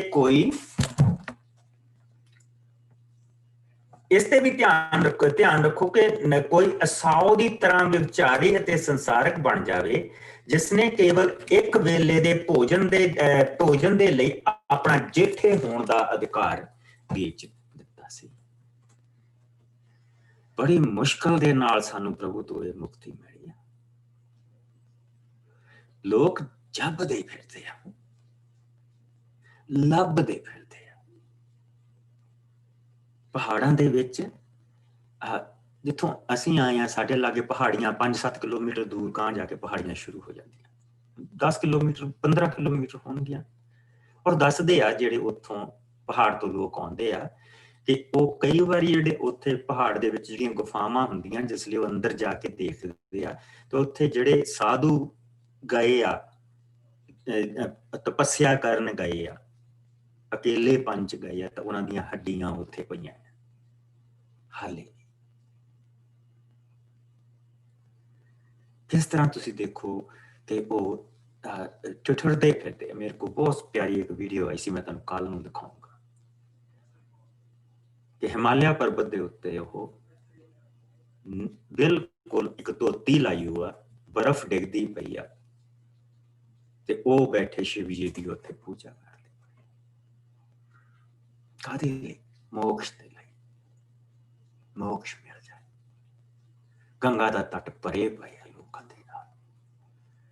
ਉਹ ਸਾਰੇ ਇਹੋ ਹੀ ਨਹੀਂ ਕਿ ਦਵਾਨੀਆਂ ਚਵਾਨੀਆਂ ਮੰਗਣ ਵਾਲੇ ਸਾਧੂ ਆ, ਬੜੇ ਬੜੇ ਅਮੀਰ ਲੋਕ ਆ ਜਿਨ੍ਹਾਂ ਨੇ ਸਭ ਕੁਝ ਤਿਆਗ ਦਿੱਤਾ, ਮੁਕਤੀ ਮਿਲ ਜਾਏ। ਅਸ਼ੋਕ ਮੌਰਿਆ ਜਿਹੜਾ ਚੰਦਰਗੁਪਤ ਮੌਰਿਆ, ਔਰ ਉਸ ਤੋਂ ਬਾਅਦ ਜਿਹੜਾ ਉਸਦਾ ਪੋਤਾ ਸੀ ਅਸ਼ੋਕ ਮੌਰਿਆ, ਉਹ ਜੈਨੀਆਂ ਦੇ ਨਾਲ ਚਲੇ ਗਏ ਸੀ, ਬੋਧੀਆਂ ਦੇ ਨਾਲ ਚਲੇ ਗਏ ਸੀ ਅੰਤ ਦੇ ਵਿੱਚ। ਔਰ ਰਾਜਾ ਸੀ ਚੰਦਰਗੁਪਤ ਮੌਰਿਆ ਨੇ ਰੋਮ ਦੀਆਂ ਫੌਜਾਂ ਉੱਥੋਂ ਕੱਢੀਆਂ ਸੀ। ਔਰ ਉਸਨੇ ਸਾਰੇ ਪੰਜਾਬ ਤੇ ਅਫਗਾਨਿਸਤਾਨ ਦੇ ਉੱਤੇ ਈਵਨ ਈਰਾਨ ਤੱਕ ਉਸ ਵੇਲੇ ਹਿੰਦੁਸਤਾਨ ਦਾ ਰਾਜ ਸੀ। ਔਰ ਉਹਦੇ ਪੁੱਤਰ ਅਸ਼ੋਕ ਮੌਰਿਆ ਨੇ ਬੜੀ ਡੂੰਘਾਈ ਤੱਕ ਥੱਲੇ ਇੰਡੀਆ ਤੱਕ ਉਸਨੇ ਰਾਜ ਕੀਤਾ। ਚੰਦਰਗੁਪਤ ਮੌਰਿਆ ਨੇ ਫੌਜਾਂ ਇੰਨੀ ਦੂਰ ਤੱਕ ਚੜਾਤੀਆਂ ਸੀ ਰੋਮ ਦੀ ਫੌਜ ਦੇ ਉੱਤੇ ਕਿ ਜਿਹੜਾ ਉੱਥੇ ਦਾ ਬਾਦਸ਼ਾਹ ਸੀਗਾ ਉਸਨੇ ਆਪਣੀ ਧੀ ਦਾ ਵਿਆਹ, ਇੱਕ ਉਹਦੀ ਪਤਨੀ ਗੋਰੀ ਸੀਗੀ ਡਿਆਨਾ, ਜੇ ਤੋਂ ਪੁੱਤਰ ਪੈਦਾ ਹੋਇਆ ਸੀ ਜਸਟਨ ਮੌਰਿਆ, ਉਹ ਸਭ ਕੁਝ ਤਿਆਗ ਕੇ ਮੋਕਸ਼ ਲੱਭਣ ਦੇ ਲਈ, ਮੁਕਤੀ ਲੱਭਣ ਦੇ ਲਈ। ਸੋ ਇਸ ਕਰਕੇ ਉਹ ਕਹਿੰਦਾ ਇਹਨਾਂ ਚੀਜ਼ਾਂ ਨੂੰ ਇੰਨਾ ਸਸਤਾ ਕਰਕੇ ਨਾ ਲਓ, ਜਿੱਥੇ ਤੁਸੀਂ ਦੇਖਦੇ ਆ ਉੱਥੇ ਭਾਵੇਂ ਲੱਖਾਂ ਦਾ ਨੁਕਸਾਨ ਹੋ ਜਾਏ। ਜੇ ਤੁਸੀਂ ਇਹ ਦੇਖਦੇ ਪਏ ਆ ਕਿ ਇਹ ਮੈਨੂੰ, ਜੋ ਪ੍ਰਭੂ ਨੇ ਮੈਨੂੰ ਬਰਕਤ ਦਿੱਤੀ, ਜੋ ਉਹਨੇ ਮੈਨੂੰ ਆਪਣਾ ਬਣਾਇਆ, ਇੱਥੇ ਮੈਂ ਜੋ ਕਹਿਣ ਲੱਗਾ ਤਾਂ ਮੈਂ ਆਪਣੇ ਪ੍ਰਭੂ ਨੂੰ ਪਿੱਛੇ ਸੁੱਟਦਾ ਪਿਆ ਸਿਰਫ ਦੁਨਿਆਵੀ ਲਾਲਚ ਦੇ ਲਈ। Don't do it. Ain't worth it. Ain't worth it. ਕਿਸੇ ਨੂੰ ਆਪਾਂ ਕਦੀ ਖੁਸ਼ ਨਹੀਂ ਕਰ ਸਕਦੇ। ਬਹੁਤ ਜ਼ੋਰ ਲਾ ਲਿਆ ਮੈਂ ਵੀ ਲੋਕਾਂ ਨੂੰ ਖੁਸ਼ ਕਰਨ ਦੇ ਲਈ, it doesn't work. ਪਰ ਪ੍ਰਭੂ ਨੂੰ ਅਸੀਂ ਖੁਸ਼ ਕਰ ਸਕਦੇ, ਪ੍ਰਭੂ ਨੂੰ ਅਸੀਂ ਖੁਸ਼ ਕਰ ਸਕਦੇ। ਜਿਸ ਜੋ ਛੋਟੀਆਂ ਛੋਟੀਆਂ ਚੀਜ਼ਾਂ 'ਚ ਉਹਦੀ ਆਗਿਆਕਾਰੀ ਕਰਦੇ ਹਾਂ, ਉਸਨੂੰ ਬੜੀ ਖੁਸ਼ੀ ਹੁੰਦੀ, ਉਸਨੂੰ ਬੜੀ ਖੁਸ਼ੀ ਹੁੰਦੀ।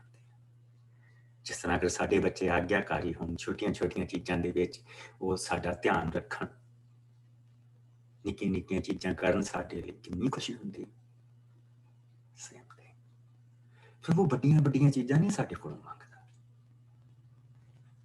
ਬਹੁਤ ਵੱਡੀਆਂ ਵੱਡੀਆਂ ਨਹੀਂ ਉਹ ਮੰਗਦਾ, ਸਿੰਪਲ ਚੀਜ਼ਾਂ, ਸਿੰਪਲ। ਸੋ ਉਹ ਜਿਹੜਾ ਸਾਡੇ ਅੰਦਰ ਕਮਜ਼ੋਰੀ ਹੈ, ਉਹ ਜਿਹੜੇ ਅੰਦਰ ਦੇ ਕੋੜ ਆ, ਉਹਨਾਂ ਨੂੰ ਧਿਆਨ ਦੇ ਵਿੱਚ ਰੱਖੋ। ਉਹਨਾਂ ਨੂੰ ਅਸੀਂ ਕੱਢ ਤਾਂ ਨਹੀਂ ਸਕਦੇ, ਉਹਨਾਂ ਨੂੰ ਅਸੀਂ ਨਹੀਂ ਕੱਢ ਸਕਦੇ, ਲੇਕਿਨ ਅਸੀਂ ਉਹਨਾਂ ਦੇ ਉੱਤੇ ਇੱਕ ਤਰ੍ਹਾਂ ਦੀ ਉਹਨਾਂ ਨੂੰ ਅੰਦਰ ਜੇਲ੍ਹ ਦੇ ਵਿੱਚ ਜ਼ਰੂਰ ਸੁੱਟ ਸਕਦੇ ਹਾਂ ਕਿ ਨਹੀਂ, ਸੰਪੂਰਨ ਅਸੀਂ ਘਰ ਜਾ ਕੇ ਹੀ ਹੋਣਾ। ਸੰਪੂਰਨਤਾ ਉੱਥੇ ਮਿਲਣੀ, ਇੱਥੇ ਨਹੀਂ ਮਿਲਣੀ। ਇੱਥੇ ਜੰਗ ਆ, ਔਰ ਅੰਦਰ ਦੀ ਜੰਗ ਦੇ ਲਈ ਸਾਨੂੰ ਇੱਥੇ ਕਿਹਾ ਗਿਆ। ਦੇਖੋ ਪ੍ਰਭੂ ਦੇ ਬਚਨ ਦੇ ਵਿੱਚ ਉਸ ਤੋਂ ਬਾਅਦ ਉਸਨੇ ਉਦਾਹਰਨ ਦਿੱਤੀ ਏਸਾਓ ਦੇ ਲਈ, ਔਰ ਸਾਨੂੰ ਏਸਾਓ ਦੀ ਕਹਾਣੀ ਪਤਾ ਸੀ, ਬਹੁਤ 3-4 ਵਾਰੀ ਦੇਖ ਚੁੱਕੇ ਹਾਂ ਉਹ, ਸੋ ਮੈਂ ਉੱਥੇ ਨਹੀਂ ਜਾਊਂਗਾ। ਤਾਂ ਮੈਂ ਸਿੰਪਲੀ ਦੱਸੂਗਾ ਕਿ ਉਹ ਵੱਡਾ ਪੁੱਤਰ ਸੀਗਾ, ਜੋੜੇ ਪੈਦਾ ਹੋਏ ਸੀ, ਉਹ ਵੱਡਾ ਸੀ ਜੋੜਿਆਂ ਦੇ ਵਿੱਚ, ਔਰ ਪ੍ਰਭੂ ਦੀ ਉਹ ਬਰਕਤ ਉਹਨੂੰ ਮਿਲਣੀ ਸੀ ਏਸਾਓ। ਔਰ ਉਸਨੇ, ਕਿਉਂਕਿ ਉਹ ਜੰਗਲ ਦੇ ਵਿੱਚ ਜਾ ਕੇ ਸ਼ਿਕਾਰ ਖੇਲਣ ਦਾ ਸ਼ੌਕੀਨ ਸੀ, ਬਾਪੂ ਸ਼ਿਕਾਰ ਖਾਣ ਦਾ ਸ਼ੌਕੀਨ ਸੀ, ਸੋ ਉਹਨੇ ਗਿਆ ਸ਼ਿਕਾਰ ਲਿਆ ਕੇ ਬਾਪੂ ਨੂੰ ਖਿਲਾਉਣਾ। ਔਰ ਹੁਣ ਜਿਹੜਾ ਉਸਦਾ ਬਾਪ ਆਇਜ਼ਕ, ਉਸਦੀਆਂ ਜਿਹੜੀਆਂ ਅੱਖਾਂ, ਇਸਹਾਕ ਦੀਆਂ ਜਿਹੜੀਆਂ ਅੱਖਾਂ ਵੀ ਹੁਣ ਕਮਜ਼ੋਰ ਪ੍ਰਭੂ ਨੇ ਕਰ ਦਿੱਤੀਆਂ, ਕਿਉਂਕਿ ਪ੍ਰਭੂ ਪਤਾ ਕਿ ਇਹ ਬੱਚਾ ਇਸ ਦੇ ਯੋਗ ਨਹੀਂ। ਔਰ ਯੋਗ ਕਿਉਂ ਨੇ? ਉਸਨੂੰ ਸ਼ਿਕਾਰ ਨਹੀਂ ਮਿਲਿਆ। ਉਹ ਫਿਰ ਵਾਪਸ ਆਇਆ ਤੇ ਉਹਦੇ ਭਰਾ ਨੇ ਦਾਲ ਰੱਖੀ ਸੀ, ਦਾਲ ਬਣਾਉਂਦਾ ਪਿਆ ਸੀ, ਮਾਂ ਦੀ ਮਦਦ ਕਰਦਾ ਪਿਆ ਸੀ। ਤਾਂ ਉਸਨੇ ਦੇਖਿਆ ਕਿ ਉਹਨੂੰ ਭੁੱਖ ਲੱਗੀ ਹੋਈ ਸੀ, ਤੇ ਉਹ ਕਹਿੰਦਾ ਕਿ ਮੈਨੂੰ ਏਦਾਂ ਕਰ, ਮੈਨੂੰ ਦਾਲ ਦੀ ਕੌਲੀ ਦੇ ਦੇ, ਹਾਂ ਜਿਹੜੀ ਦਾਲ ਤੂੰ ਬਣਾਈ ਹੈ ਮੈਨੂੰ ਦੇ ਦੇ ਖਾਣ। ਉਸਨੇ ਕਿਹਾ ਕਿ ਨਹੀਂ ਭਈ, ਇਹ ਤਾਂ ਮੈਂ ਆਪਣੇ ਲਈ ਔਰ ਪਰਿਵਾਰ ਦੇ ਲਈ ਬਣਾਈ, ਤੂੰ ਸ਼ਿਕਾਰੀ ਹੈ, ਤੂੰ ਤਾਂ ਖਾਂਦਾ ਹੀ ਨਹੀਂ ਕਰਦਾ। ਮੈਨੂੰ ਕਹਿੰਦਾ, ਉਹ ਕਹਿੰਦਾ ਉਸ ਛੋਟੇ ਨੇ ਉਸਨੂੰ ਕਿਹਾ ਕਿ ਤੂੰ ਏਦਾਂ ਕਰ, ਮੈਨੂੰ ਆਪਣਾ ਜੇਠੇ ਹੋਣ ਦਾ ਹੱਕ ਵੇਚ ਦੇ। ਉਹਨੇ ਕਿਹਾ ਮੈਂ ਕਿ ਜੇਠਾ ਬਣ ਕੇ ਕਰਨਾ,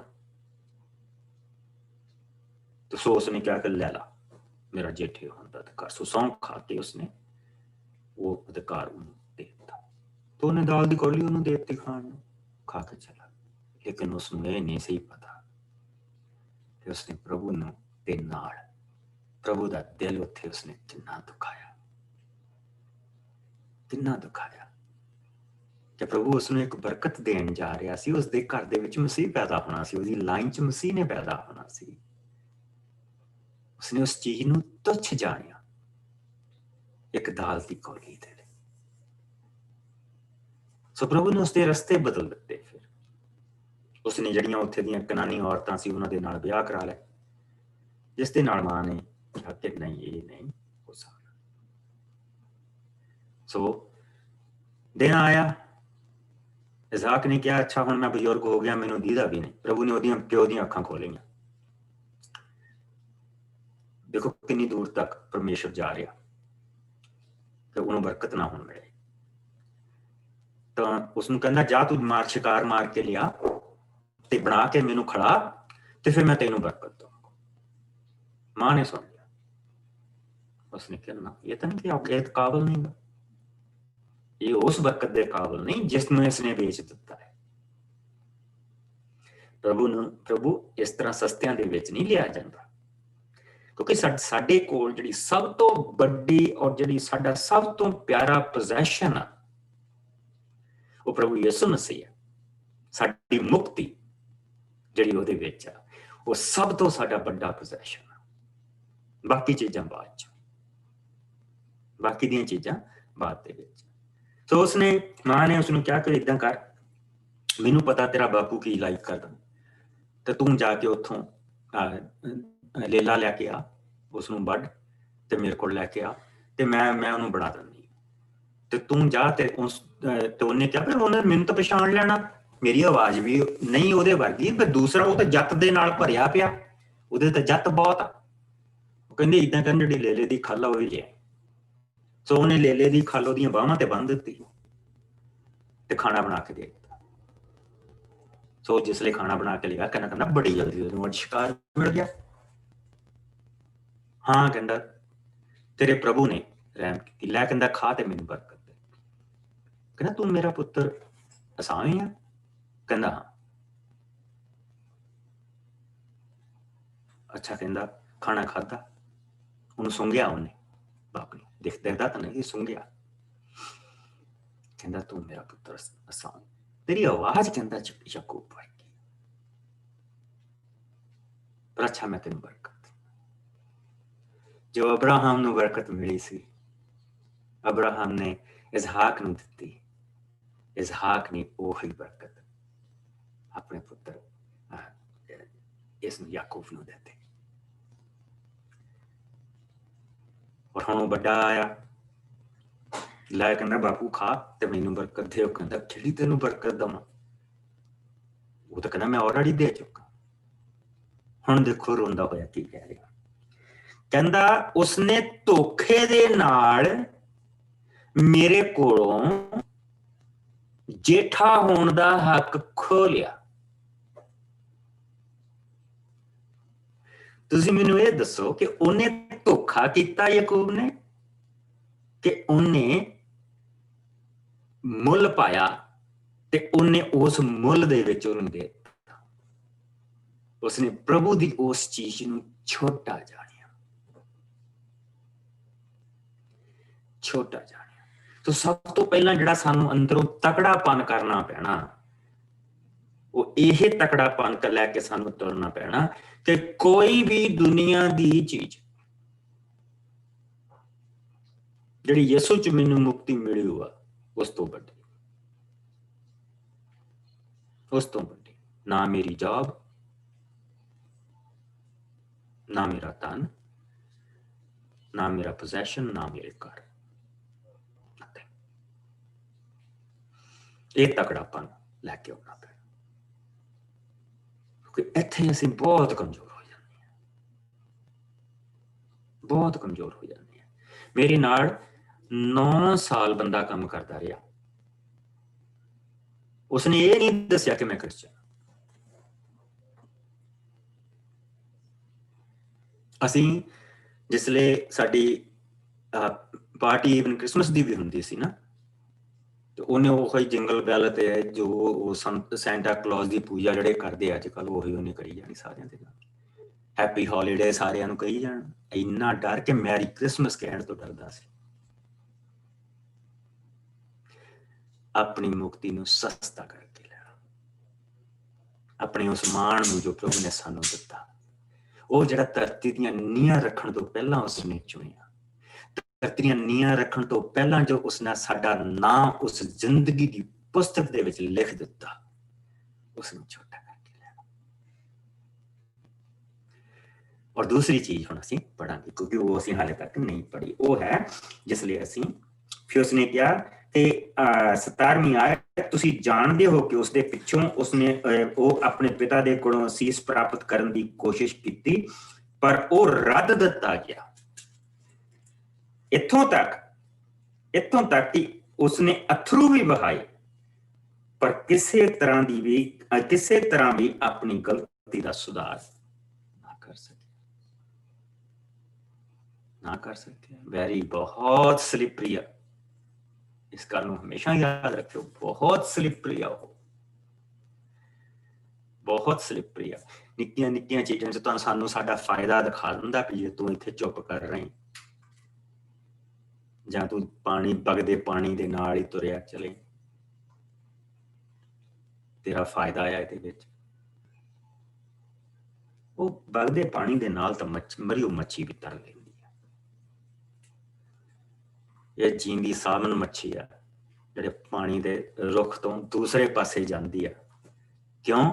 ਕਿਉਂਕਿ ਉਧਰ ਪਾਸ ਜਾ ਕੇ ਉਸਨੇ ਜਿੱਥੇ ਉਹ ਪੈਦਾ ਹੋਈ ਸੀ ਉੱਥੇ ਜਾਂਦੀ ਆ, ਔਰ ਉੱਥੇ ਜਾ ਕੇ ਉਹ ਆਂਡੇ ਦਿੰਦੇ ਆ। ਆਪਣੇ ਜਿਹੜੇ ਉਹਨਾਂ ਦੇ ਬੱਚੇ ਹੁੰਦੇ, ਉੱਥੇ ਜਾ ਕੇ ਉਹ ਆਂਡਿਆਂ ਦੇ ਵਿੱਚੋਂ ਬੱਚੇ ਨਿਕਲਦੇ ਆ, ਸਮੁੰਦਰ ਨੂੰ ਜਾਂਦੇ ਆ, ਔਰ 3-4 ਸਾਲ ਬਾਅਦ ਵਾਪਸ ਆਉਂਦੇ ਆ, ਪਾਣੀ ਦੇ ਅਗੇਂਸਟ ਜਾਂਦੇ ਆ। ਝਰਨੇ ਵਗਦੇ ਹੁੰਦੇ, ਛਾਲਾਂ ਮਾਰ ਕੇ ਚੜ ਜਾਂਦੀ ਹੈ ਮੱਛੀ। ਕੱਲ ਨੂੰ ਮੈਂ ਤੁਹਾਨੂੰ ਵੀਡੀਓ ਦਿਖਾਊਂਗਾ।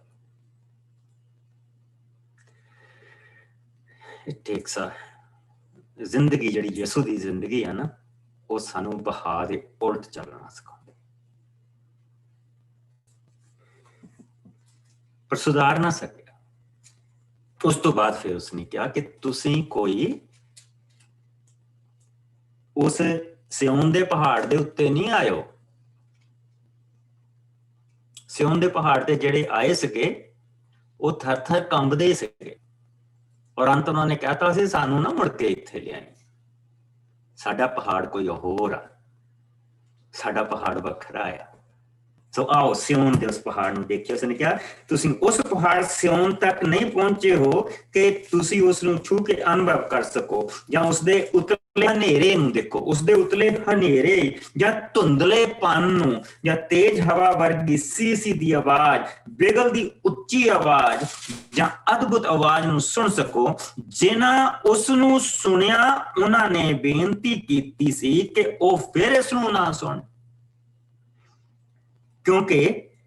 ਕਿਉਂਕਿ ਇਸ ਆਗਿਆ ਨੂੰ ਸੁਣ ਕੇ ਘਬਰਾ ਗਏ ਸਨ ਕਿ ਜੇਕਰ ਕੋਈ ਜਾਨਵਰ ਵੀ ਇਸ ਪਹਾੜ ਨੂੰ ਛੂ ਜਾਏਗਾ ਤਾਂ ਪਥਰਾਓ ਕਰ ਦਿੱਤਾ ਜਾਏ। ਔਰ ਇਸ ਤਰ੍ਹਾਂ ਸਾਰਾ ਨਜ਼ਾਰਾ ਅਤ ਭਿਅੰਕਰ ਸੀ, ਅਤੇ ਇਸੇ ਲਈ ਮੂਸਾ ਨੇ ਕਿਹਾ ਮੈਂ ਡਰ ਦੇ ਨਾਲ ਕੰਬ ਉੱਠਿਆ।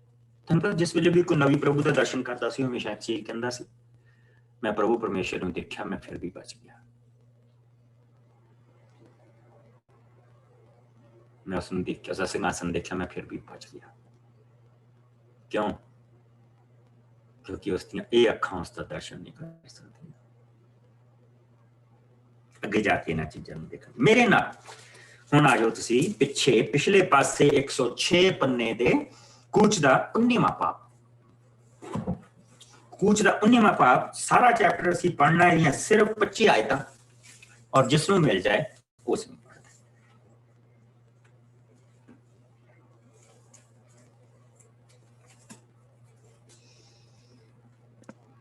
मैं पढ़ती नहीं पास्टर जी। Go ahead, 19वां सारा ही पढ़ना, राइट? ਹਾਂਜੀ। ओके। ਇਜ਼ਰਾਈਲੀ ਸੀਨੇ ਪਹਾੜ ਉੱਤੇ। ਇਜ਼ਰਾਈਲੀ ਮਿਸਰ ਵਿੱਚੋਂ ਨਿਕਲਣ ਦੇ ਪਿੱਛੇ ਤੀਜੇ ਮਹੀਨੇ ਦੇ ਨਵੇਂ ਚੰਦ ਵਾਲੇ ਦਿਨ ਸੀਨੇ ਦੀ ਉਜਾੜ ਵਿੱਚ ਪਹੁੰਚੇ। ਉਹ ਇੱਥੇ ਰਫੀਦੀਮ ਦੀ ਥਾਂ ਤੋਂ ਆਏ ਸਨ, ਅਤੇ ਉੱਥੇ ਉਹਨਾਂ ਸੀਨੇ ਪਹਾੜ ਦੇ ਸਾਹਮਣੇ ਡੇਰੇ ਲਾਏ। ਮੂਸਾ ਪਹਾੜ ਦੇ ਉੱਤੇ ਪਰਮੇਸ਼ਵਰ ਨੂੰ ਮਿਲਣ ਦੇ ਲਈ ਗਿਆ। ਉਸ ਪਹਾੜ ਤੇ ਪ੍ਰਭੂ ਨੇ ਮੂਸਾ ਨੂੰ ਸੱਦ ਕੇ ਕਿਹਾ, ਤੂੰ ਯਾਕੂਬ ਦੇ ਵੰਸ਼ ਇਜ਼ਰਾਈਲੀ ਲੋਕਾਂ ਨੂੰ ਇਸ ਤਰ੍ਹਾਂ ਕਹਿ, ਤੁਸੀਂ ਦੇਖ ਚੁੱਕੇ ਹੋ ਕਿ ਮੈਂ ਮਿਸਰੀਆਂ ਨਾਲ ਕੀ ਕੀਤਾ, ਅਤੇ ਫਿਰ ਮੈਂ ਤੁਹਾਨੂੰ ਕਿਸ ਤਰ੍ਹਾਂ, ਜਿਸ ਤਰ੍ਹਾਂ ਉਕਾਬ ਆਪਣੇ ਬੱਚਿਆਂ ਨੂੰ ਖੰਭਾਂ ਤੇ ਬਿਠਾ ਕੇ ਲੈ ਜਾਂਦਾ ਹੈ, ਉਸੇ ਤਰ੍ਹਾਂ ਆਪਣੇ ਕੋਲ ਲੈ ਆਇਆ। ਹੁਣ ਜੇਕਰ ਤੁਸੀਂ ਮੇਰੇ ਨੇਮ ਦੀ ਪਾਲਣਾ ਕਰੋਗੇ ਅਤੇ ਮੇਰੀ ਆਵਾਜ਼ ਸੁਣੋਗੇ, ਤਾਂ ਤੁਸੀਂ ਮੇਰੇ ਖਾਸ ਚੁਣੇ ਹੋਏ ਲੋਕ ਠਹਿਰੋਗੇ। ਬੇਸ਼ੱਕ ਸਭ ਧਰਤੀ ਵਾਸੀ ਮੇਰੇ ਹੀ ਹਨ, ਪਰ ਤੁਸੀਂ ਮੇਰੇ ਲਈ ਇੱਕ ਪਵਿੱਤਰ ਕੌਮ ਅਤੇ ਸ਼ਾਹੀ ਪੁਰੋਹਿਤ ਠਹਿਰੋਗੇ। ਸੋ ਇਹ ਸਭ ਗੱਲਾਂ ਨੂੰ ਤੂੰ ਇਜ਼ਰਾਈਲੀ ਲੋਕਾਂ ਨੂੰ ਕਹਿ। ਸੋ ਮੂਸਾ ਨੇ ਵਾਪਸ ਆ ਕੇ ਸਭ ਇਜ਼ਰਾਈਲੀ ਬਜ਼ੁਰਗਾਂ ਨੂੰ ਇਕੱਠਿਆਂ ਕਰਕੇ ਇਹ ਸਭ ਕੁਝ ਜਿਸ ਬਾਰੇ ਪ੍ਰਭੂ ਨੇ ਆਗਿਆ ਦਿੱਤੀ ਸੀ, ਲੋਕਾਂ ਅੱਗੇ ਰੱਖਿਆ। ਇਸ ਤੇ ਸਭ ਲੋਕਾਂ ਨੇ ਉੱਤਰ ਦਿੱਤਾ, ਅਸੀਂ ਸਭ ਕੁਝ ਪ੍ਰਭੂ ਦੇ ਕਹੇ ਅਨੁਸਾਰ ਕਰਾਂਗੇ। ਤਦ ਮੂਸਾ ਨੇ ਲੋਕਾਂ ਦੇ ਇਸ ਫੈਸਲੇ ਬਾਰੇ ਪ੍ਰਭੂ ਨੂੰ ਜਾ ਕੇ ਦੱਸਿਆ। ਪ੍ਰਭੂ ਨੇ ਮੂਸਾ ਨੂੰ ਕਿਹਾ, ਮੈਂ ਕਾਲੇ ਬੱਦਲ ਵਿੱਚ ਆ ਕੇ ਤੇਰੇ ਨਾਲ ਗੱਲ ਕਰਦਾ ਹਾਂ ਕਿ ਲੋਕ ਸੁਣਨ ਅਤੇ ਅੱਗੇ ਤੋਂ ਹਮੇਸ਼ਾ ਤੇਰਾ ਵਿਸ਼ਵਾਸ ਕਰਨ। ਮੂਸਾ ਨੇ ਪ੍ਰਭੂ ਦੀ ਇਸ ਆਗਿਆ ਬਾਰੇ ਲੋਕਾਂ ਨੂੰ ਫਿਰ ਜਾ ਕੇ ਦੱਸਿਆ। ਪ੍ਰਭੂ ਨੇ ਅੱਗੇ ਮੂਸਾ ਨੂੰ ਕਿਹਾ, ਤੂੰ ਜਾ ਕੇ ਲੋਕਾਂ ਨੂੰ ਕਹਿ ਕਿ ਉਹ ਅੱਜ ਤੇ ਕੱਲ ਆਪਣੇ ਆਪ ਨੂੰ ਸ਼ੁੱਧ ਕਰਨ, ਉਹ ਆਪਣੇ ਕੱਪੜੇ ਤੱਕ ਧੋ ਲੈਣ। ਠੀਕ ਤੀਜੇ ਦਿਨ ਮੈਂ ਸੀਨੇ ਪਹਾੜ ਤੇ ਲੋਕਾਂ ਦੇ ਸਾਹਮਣੇ ਉਤਰਾਂਗਾ, ਉਹ ਤਿਆਰ ਰਹਿਣ। ਤੂੰ ਉਹਨਾਂ ਲਈ ਪਹਾੜ ਦੇ ਨਾਲ ਨਾਲ ਹੱਦ ਬੰਨ ਦੇ। ਉਹਨਾਂ ਲੋਕਾਂ ਨੂੰ ਕਹਿ ਕਿ ਉਹਨਾਂ ਤਾਂ ਉਸ ਹੱਦ ਨੂੰ ਪਾਰ ਕਰਨ ਅਤੇ ਨਾ ਪਹਾੜ ਨੂੰ ਛੂਹਣ। ਜੋ ਕੋਈ ਵੀ ਪਹਾੜ ਨੂੰ ਛੂਵੇਗਾ, ਉਸ ਨੂੰ ਮੌਤ ਦੀ ਸਜ਼ਾ ਦਿੱਤੀ ਜਾਵੇ। ਉਸ ਨੂੰ ਬਿਨਾਂ ਹੱਥ ਲਾਇਆ ਪਥਰਾਓ ਕੀਤਾ ਜਾਵੇ ਜਾਂ ਤੀਰਾਂ ਨਾਲ ਬੰਨ੍ਹ ਦਿੱਤਾ ਜਾਵੇ, ਚਾਹੇ ਉਹ ਮਨੁੱਖ ਜਾਂ ਪਸ਼ੂ ਹੋਵੇ। ਜਦੋਂ ਉਹ ਬਿਗਲ ਦੀ ਆਵਾਜ਼ ਸੁਣਨ, ਤਾਂ ਉਹ ਪਹਾੜ ਦੇ ਨੇੜੇ ਆਉਣ। ਇਸ ਲਈ ਮੂਸਾ ਨੇ ਪਹਾੜ ਤੋਂ ਉਤਰ ਕੇ ਲੋਕਾਂ ਨੂੰ ਸ਼ੁੱਧ ਹੋਣ ਅਤੇ ਆਪਣੇ ਆਪਣੇ ਕੱਪੜੇ ਸਾਫ਼ ਕਰਨ ਦੇ ਲਈ ਕਿਹਾ। ਲੋਕਾਂ ਨੇ ਇਸੇ ਤਰ੍ਹਾਂ ਕੀਤਾ। ਮੂਸਾ ਨੇ ਉਹਨਾਂ ਨੂੰ ਕਿਹਾ, ਤੀਜੇ ਦਿਨ ਤਿਆਰ ਰਹਿਣਾ, ਤੁਸੀਂ ਉਸ ਸਮੇਂ ਤੱਕ ਔਰਤ ਨਾਲ ਸੰਗ ਨਾ ਕਰਨਾ। ਸੋ ਠੀਕ ਤੀਜੇ ਦਿਨ ਵੱਡੀ ਗਰਜਨ ਦੀ ਆਵਾਜ਼ ਹੋਈ, ਜਿਸ ਦੇ ਨਾਲ ਹੀ ਬਿਜਲੀਆਂ ਵੀ ਚਮਕੀਆਂ। ਪਹਾੜ ਤੇ ਕਾਲਾ ਬੱਦਲ ਛਾ ਗਿਆ ਅਤੇ ਉੱਥੋਂ ਇੱਕ ਤੇਜ਼ ਬਿਗਲ ਦੀ ਆਵਾਜ਼ ਆਈ, ਜਿਸ ਨੂੰ ਸੁਣ ਕੇ ਡੇਰਿਆਂ ਵਿੱਚ ਲੋਕ ਕੰਬ ਉੱਠੇ। ਫਿਰ ਮੂਸਾ ਨੇ ਲੋਕਾਂ ਨੂੰ ਡੇਰਿਆਂ ਵਿੱਚੋਂ ਬਾਹਰ ਆਉਣ ਲਈ ਕਿਹਾ। ਸੋ ਉਹ ਆ ਕੇ ਪਹਾੜ ਦੇ ਕੋਲ ਬੰਨੀ ਹੱਦਾਂ ਤੋਂ ਬਾਹਰ ਖੜੇ ਹੋ ਗਏ। ਪਹਾੜ ਤੋਂ ਧੂੰਆਂ ਉੱਠ ਰਿਹਾ ਸੀ, ਕਿਉਂਕਿ ਪ੍ਰਭੂ ਉੱਥੇ ਅੱਗ ਦੇ ਵਿੱਚ ਹੋ ਕੇ ਉਤਰਿਆ ਸੀ। ਉੱਥੋਂ ਧੂੰਆਂ ਵੱਡੀ ਭੱਠੀ ਦੇ ਧੂੰਏਂ ਵਾਂਗ ਉੱਠ ਰਿਹਾ ਸੀ। ਸਾਰਾ ਪਹਾੜ ਕੰਬ ਰਿਹਾ ਸੀ। ਬਿਗਲ ਦੀ ਆਵਾਜ਼ ਤੇਜ਼ ਹੁੰਦੀ ਜਾ ਰਹੀ ਸੀ ਅਤੇ ਇਸ ਦੇ ਨਾਲ ਮੂਸਾ ਨੇ ਪਰਮੇਸ਼ਵਰ ਨਾਲ ਗੱਲ ਕੀਤੀ, ਜਿਸ ਦਾ ਉਸਨੇ ਉੱਤਰ ਦਿੱਤਾ। ਤਦ ਪ੍ਰਭੂ ਸੀਨੇ ਪਹਾੜ ਦੀ ਚੋਟੀ ਤੇ ਉੱਤਰ ਆਇਆ ਸੀ ਅਤੇ ਉਸਨੇ ਮੂਸਾ ਨੂੰ ਪਹਾੜ ਤੇ ਆਉਣ ਲਈ ਕਿਹਾ। ਪ੍ਰਭੂ ਨੇ ਮੂਸਾ ਨੂੰ ਕਿਹਾ, ਜਾ ਕੇ ਲੋਕਾਂ ਨੂੰ ਚੇਤਾਵਨੀ ਦੇ, ਕਿਤੇ ਉਹ ਹੱਦ ਪਾਰ ਕਰਕੇ ਅੱਗੇ ਮੈਨੂੰ ਦੇਖਣ ਨਾ ਆਉਣ। ਇਹ ਹੋਣ ਤੇ ਬਹੁਤ ਸਾਰੇ ਮੌਤ ਦੇ ਮੂੰਹ ਵਿੱਚ ਜਾ ਸਕਦੇ ਹਨ। ਪੁਰੋਹਿਤ ਵੀ ਸ਼ੁੱਧ ਹੋ ਕੇ ਹੀ ਪ੍ਰਭੂ ਦੇ ਨੇੜੇ ਆਉਣ, ਨਹੀਂ ਤਾਂ ਪ੍ਰਭੂ ਉਹਨਾਂ ਦਾ ਵੀ ਨਾਸ਼ ਕਰ ਸਕਦਾ ਹੈ। ਮੂਸਾ ਨੇ ਪ੍ਰਭੂ ਨੂੰ ਉੱਤਰ ਦਿੱਤਾ, ਨਹੀਂ ਪ੍ਰਭੂ ਜੀ, ਲੋਕ ਪਹਾੜ ਤੇ ਨਹੀਂ ਆ ਸਕਦੇ, ਕਿਉਂਕਿ ਅਸੀਂ ਤੁਹਾਡੀ ਆਗਿਆ ਅਨੁਸਾਰ ਪਹਾੜ ਦੇ ਚਾਰੇ ਪਾਸੇ ਹੱਦ ਬੰਨੀ ਹੋਈ ਹੈ।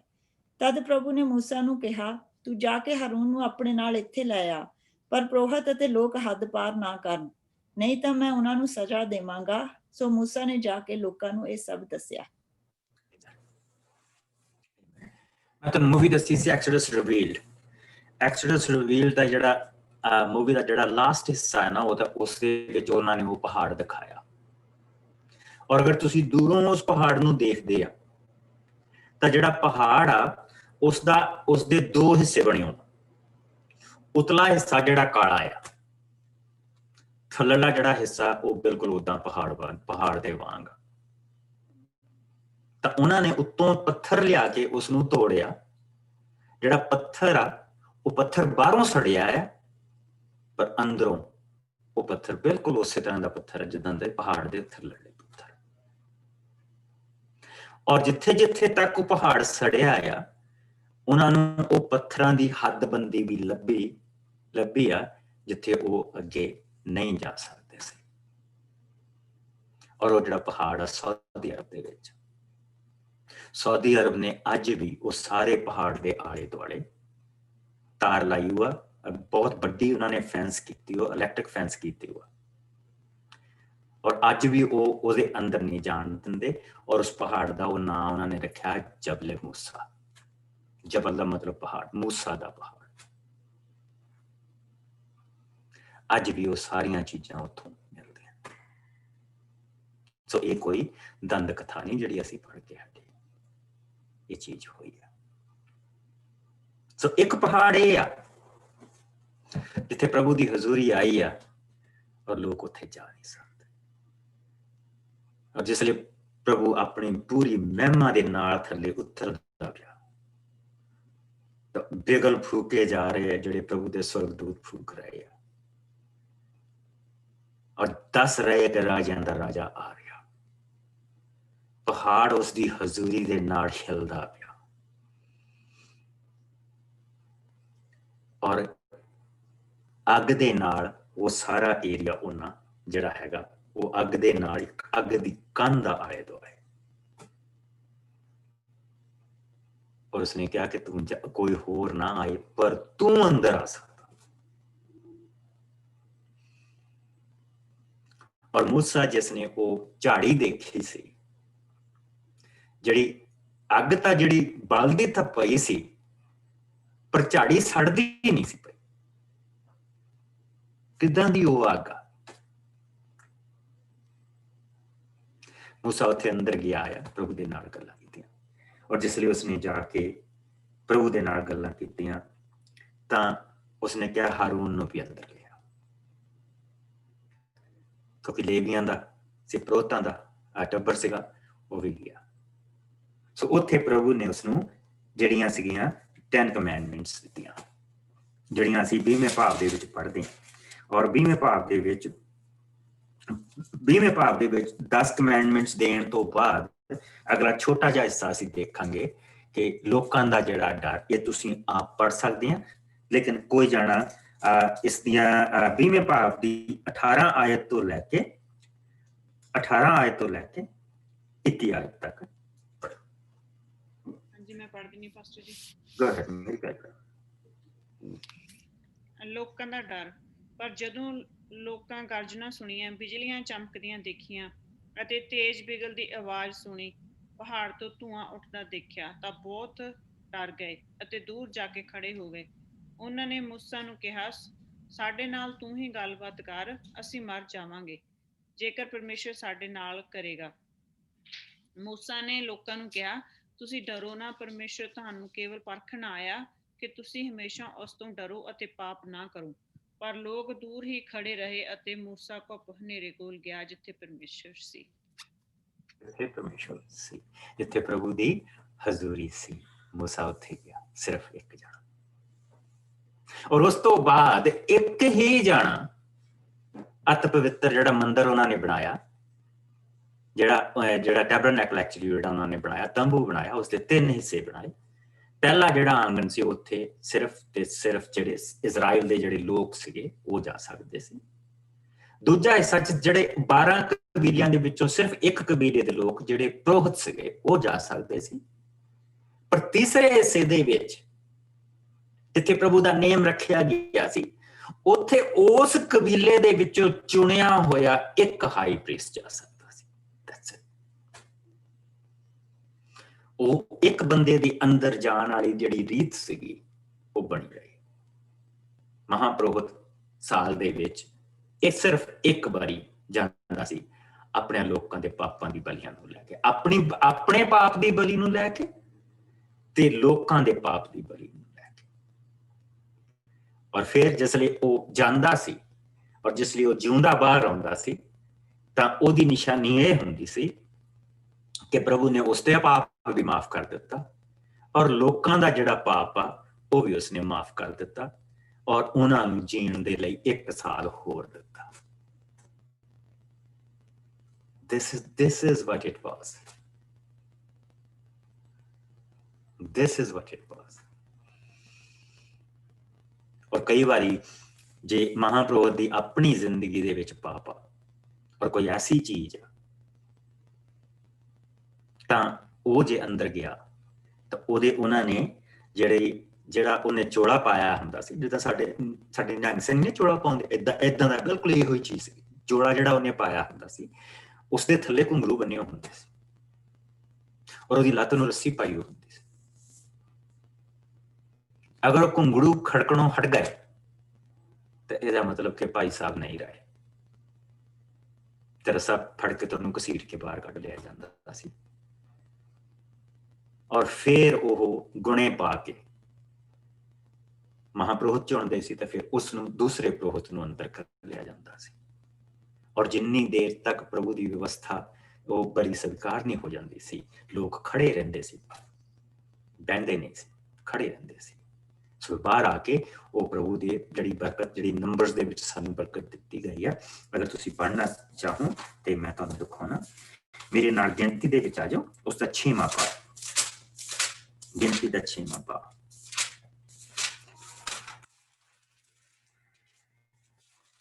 ਗਿਣਤੀ ਦਾ 6ਵਾਂ ਪਾ, ਪੰਨਾ 191।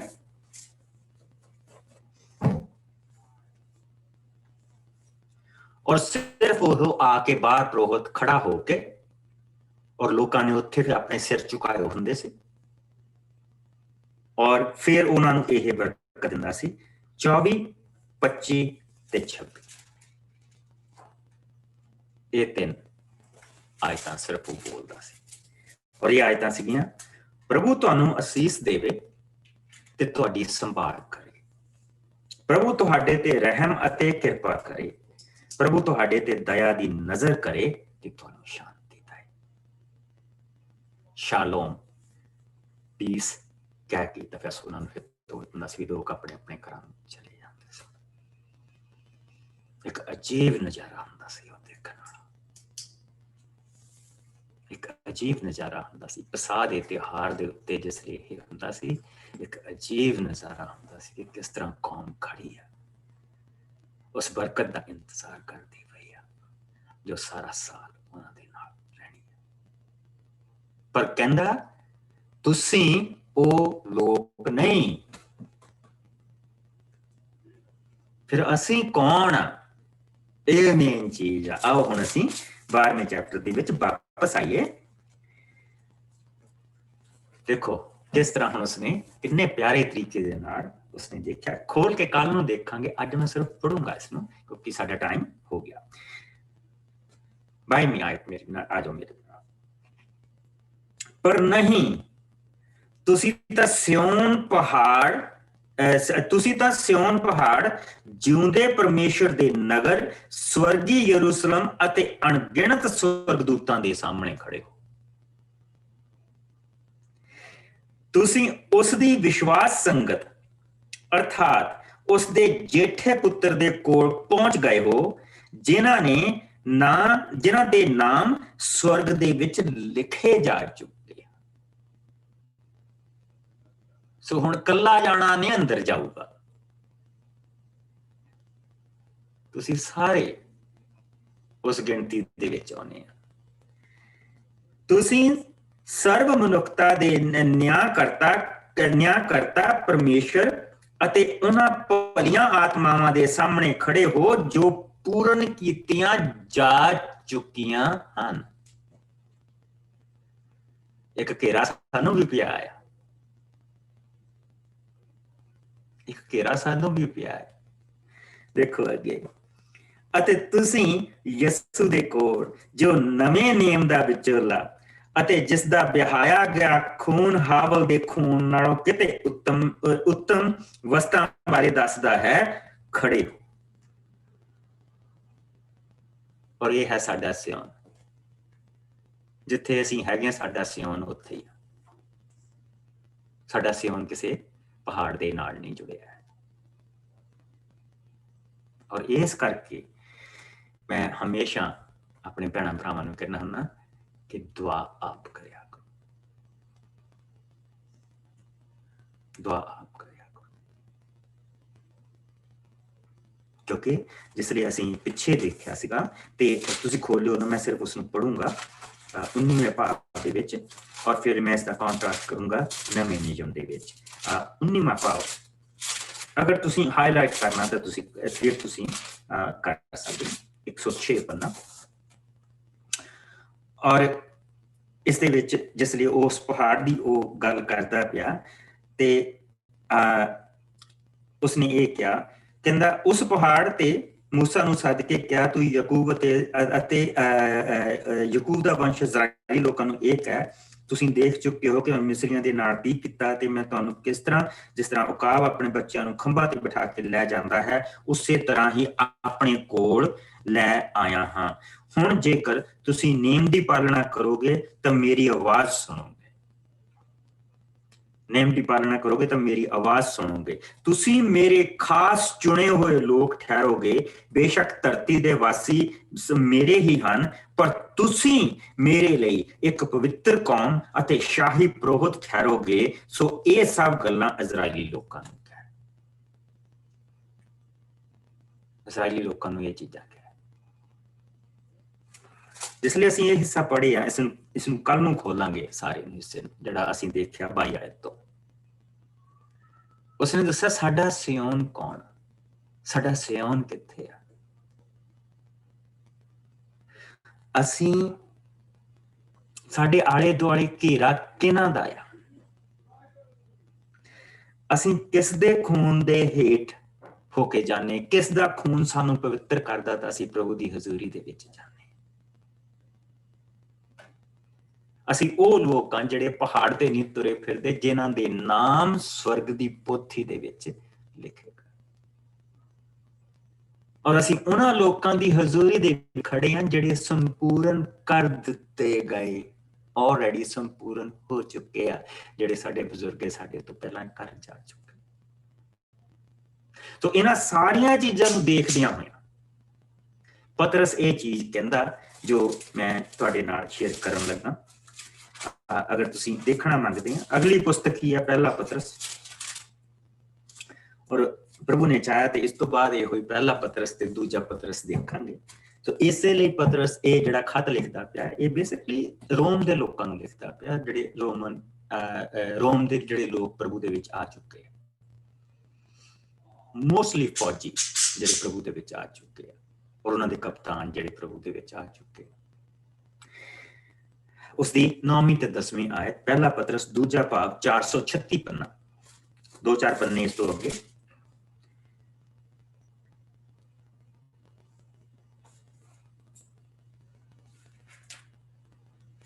ਉਸਦੀ 9ਵੀਂ ਤੇ 10ਵੀਂ ਆਇਤ 436 ਪੰਨਾ। ਉਹ ਕਹਿੰਦਾ, ਪਰ ਤੁਸੀਂ ਚੁਣਿਆ ਹੋਇਆ ਵੰਸ਼। ਕਿਉਂ ਇਸਨੇ ਇਹ ਚੀਜ਼ ਕਹੀ ਆ? ਕੋਈ ਜਣਾ ਇਸ ਦੇ ਏਦਾਂ ਕਰੇ, ਇਸ ਦੀ ਦੂਜਾ ਚੈਪਟਰ 1 ਆਇਤ ਤੋਂ ਲੈ ਕੇ ਤੇ ਇਸ ਦੀਆਂ ਪਹਿਲੀਆਂ 1 ਤੋਂ 10 ਪੜ੍ਹ ਦਿਓ। ਮੈਂ ਪੜ੍ਹਦੀ ਹਾਂ ਪਾਸਟਰ ਜੀ। ਜਿਉਂਦਾ ਪੱਥਰ ਅਤੇ ਪਵਿੱਤਰ ਕੌਮ, ਇਸ ਲਈ ਆਪਣੇ ਆਪ ਨੂੰ ਹਰ ਤਰ੍ਹਾਂ ਦੀ ਬੁਰਾਈ, ਧੋਖਾ, ਪਖੰਡ, ਈਰਖਾ ਅਤੇ ਗੰਦੀ ਬੋਲੀ ਤੋਂ ਦੂਰ ਰੱਖੋ। ਤੁਸੀਂ ਨਵਜਨਮੇ ਬੱਚਿਆਂ ਦੀ ਤਰ੍ਹਾਂ ਹਮੇਸ਼ਾ ਸ਼ੁੱਧ ਆਤਮਿਕ ਦੁੱਧ ਦੇ ਲਈ ਚਾਹਵਾਨ ਰਹੋ, ਤਾਂ ਜੋ ਇਸ ਨੂੰ ਪੀ ਕੇ ਵਧੋ ਫੁੱਲੋ ਅਤੇ ਮੁਕਤੀ ਪ੍ਰਾਪਤ ਕਰ ਸਕੋ। ਧਰਮ ਗ੍ਰੰਥ ਇਸ ਦਾ ਗਵਾਹ ਹੈ ਕਿ ਤੁਸੀਂ ਪ੍ਰਭੂ ਦੀ ਦਇਆ ਦਾ ਸਵਾਦ ਚੱਖ ਚੁੱਕੇ ਹੋ। ਇਸ ਲਈ ਤੁਸੀਂ ਪ੍ਰਭੂ ਕੋਲ ਆਓ। ਉਹ ਜਿਉਂਦਾ ਪੱਥਰ ਹੈ ਜਿਸ ਨੂੰ ਮਨੁੱਖ ਨੇ ਰੱਦ ਦਿੱਤਾ, ਪਰ ਉਹ ਪਰਮੇਸ਼ਰ ਦੇ ਸਾਹਮਣੇ ਚੁਣਿਆ ਹੋਇਆ ਹੈ ਅਤੇ ਬਹੁਮੁੱਲਾ ਹੈ। ਇਸ ਲਈ ਆਓ ਅਤੇ ਜਿਉਂਦੇ ਪੱਥਰ ਦੀ ਤਰ੍ਹਾਂ ਆਤਮਿਕ ਇਮਾਰਤ ਦੀ ਉਸਾਰੀ ਵਿੱਚ ਲੱਗ ਜਾਓ। ਇਸ ਤਰ੍ਹਾਂ ਤੁਸੀਂ ਪਵਿੱਤਰ ਪੁਰੋਹਿਤ ਬਣ ਜਾਵੋਗੇ ਅਤੇ ਇਹੋ ਜਿਹੇ ਪਵਿੱਤਰ ਚੜਾਵੇ ਚੜਾਵੋਗੇ ਜਿਨ੍ਹਾਂ ਨੂੰ ਪਰਮੇਸ਼ਰ ਯਿਸੂ ਮਸੀਹ ਦੇ ਰਾਹੀਂ ਸਵੀਕਾਰ ਕਰਦਾ ਹੈ। ਇਸੇ ਤਰ੍ਹਾਂ ਧਰਮ ਗ੍ਰੰਥ ਕਹਿੰਦਾ ਹੈ, ਮੈਂ ਸਿਯੋਨ ਵਿੱਚ ਬਹੁਮੁੱਲਾ ਚੁਣਿਆ ਹੋਇਆ ਨੀਂਹ ਪੱਥਰ ਰੱਖਦਾ ਹਾਂ। ਜੋ ਕੋਈ ਉਸ ਤੇ ਵਿਸ਼ਵਾਸ ਕਰੇਗਾ ਉਹ ਕਦੀ ਵੀ ਸ਼ਰਮਿੰਦਾ ਨਹੀਂ ਹੋਵੇਗਾ। ਤੁਸਾਂ ਵਿਸ਼ਵਾਸੀਆਂ ਦੇ ਲਈ ਇਹ ਪੱਥਰ ਬਹੁਮੁੱਲਾ ਹੈ, ਪਰ ਉਹ ਜੋ ਵਿਸ਼ਵਾਸ ਨਹੀਂ ਕਰਦੇ ਉਹਨਾਂ ਦੇ ਲਈ ਇਹ ਯਾਦ ਰੱਖਣਾ ਜ਼ਰੂਰੀ ਹੈ, ਜਿਸ ਪੱਥਰ ਨੂੰ ਰਾਜਾ ਨੇ ਨਿਕੰਮਾ ਸਮਝਿਆ ਉਹ ਹੀ ਕੋਨੇ ਦਾ ਪੱਥਰ ਬਣਿਆ ਹੈ। ਸੋ ਧਰਮ ਗ੍ਰੰਥ ਇੱਕ ਹੋਰ ਥਾਂ ਕਹਿੰਦਾ ਹੈ, ਉਹ ਪੱਥਰ ਜਿਸ ਤੋਂ ਲੋਕਾਂ ਨੂੰ ਠੋਕਰ ਲੱਗਦੀ ਹੈ, ਉਹ ਚਟਾਨ ਜਿਸ ਤੇ ਉਹ ਡਿੱਗਦੇ ਹਨ, ਉਹ ਠੋਕਰ ਖਾਂਦੇ ਹਨ, ਕਿਉਂਕਿ ਉਹਨਾਂ ਵਚਨਾਂ ਉੱਤੇ ਵਿਸ਼ਵਾਸ ਨਹੀਂ ਕੀਤਾ ਹੈ। ਉਹਨਾਂ ਲਈ ਇਹ ਹੀ ਠਹਿਰਾਇਆ ਗਿਆ ਸੀ। ਪਰ ਤੁਸੀਂ ਚੁਣਿਆ ਵੰਸ਼, ਰਾਜਸੀ ਪੁਰੋਹਿਤਾਂ ਦਾ ਦਲ, ਪਵਿੱਤਰ ਕੌਮ ਅਤੇ ਪਰਮੇਸ਼ਰ ਦੇ ਆਪਣੇ ਲੋਕ ਹੋ ਕਿ ਤੁਸੀਂ ਉਸ ਦੇ ਵੱਡੇ ਕੰਮਾਂ ਦਾ ਪ੍ਰਚਾਰ ਕਰੋ, ਜਿਸ ਨੇ ਤੁਹਾਨੂੰ ਹਨੇਰੇ ਵਿੱਚ ਆਪਣੇ ਅਦਭੁਤ ਚਾਨਣ ਵਿੱਚ ਸੱਦਿਆ ਹੈ। ਇੱਕ ਸਮਾਂ ਸੀ ਜਦੋਂ ਤੁਸੀਂ ਕੁਝ ਵੀ ਨਹੀਂ ਸੌ, ਪਰ ਹੁਣ ਤੁਸੀਂ ਪਰਮੇਸ਼ਰ ਦੇ ਲੋਕ ਹੋ। ਉਸ ਸਮੇਂ ਉਸ ਦੀ ਦਇਆ ਤੋਂ ਬਾਹਰ ਸੌ, ਪਰ ਹੁਣ ਤੁਸੀਂ ਉਸ ਨੂੰ ਪ੍ਰਾਪਤ ਕਰ ਚੁੱਕੇ ਹੋ।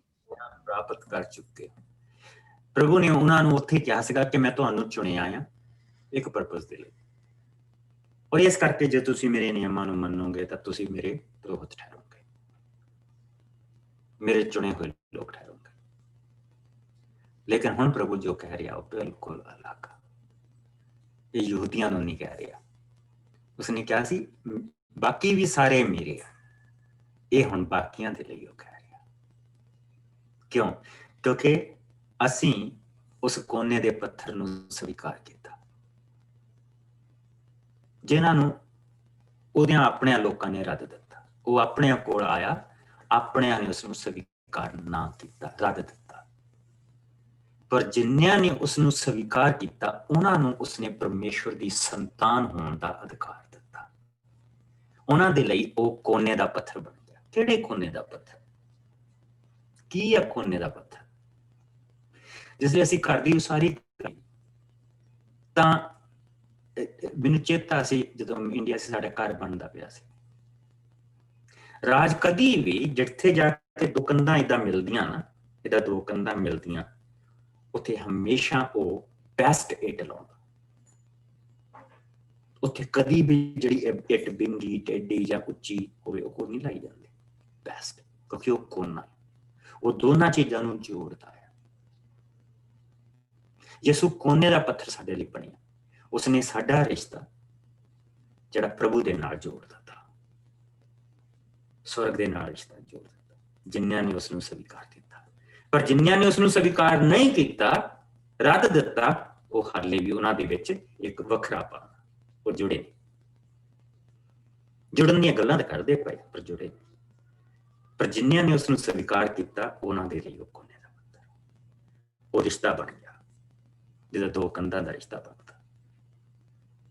ਔਰ ਉਹਨਾਂ ਦੀ ਉਸਾਰੀ, ਇਸ ਕਰਕੇ ਉਸਾਰੀ ਦੀ ਗੱਲ ਕਰਦਾ ਪਿਆ, ਇਸ ਕਰਕੇ ਉਸਾਰੀ ਹੋਣੀ ਸ਼ੁਰੂ ਹੋ ਗਈ।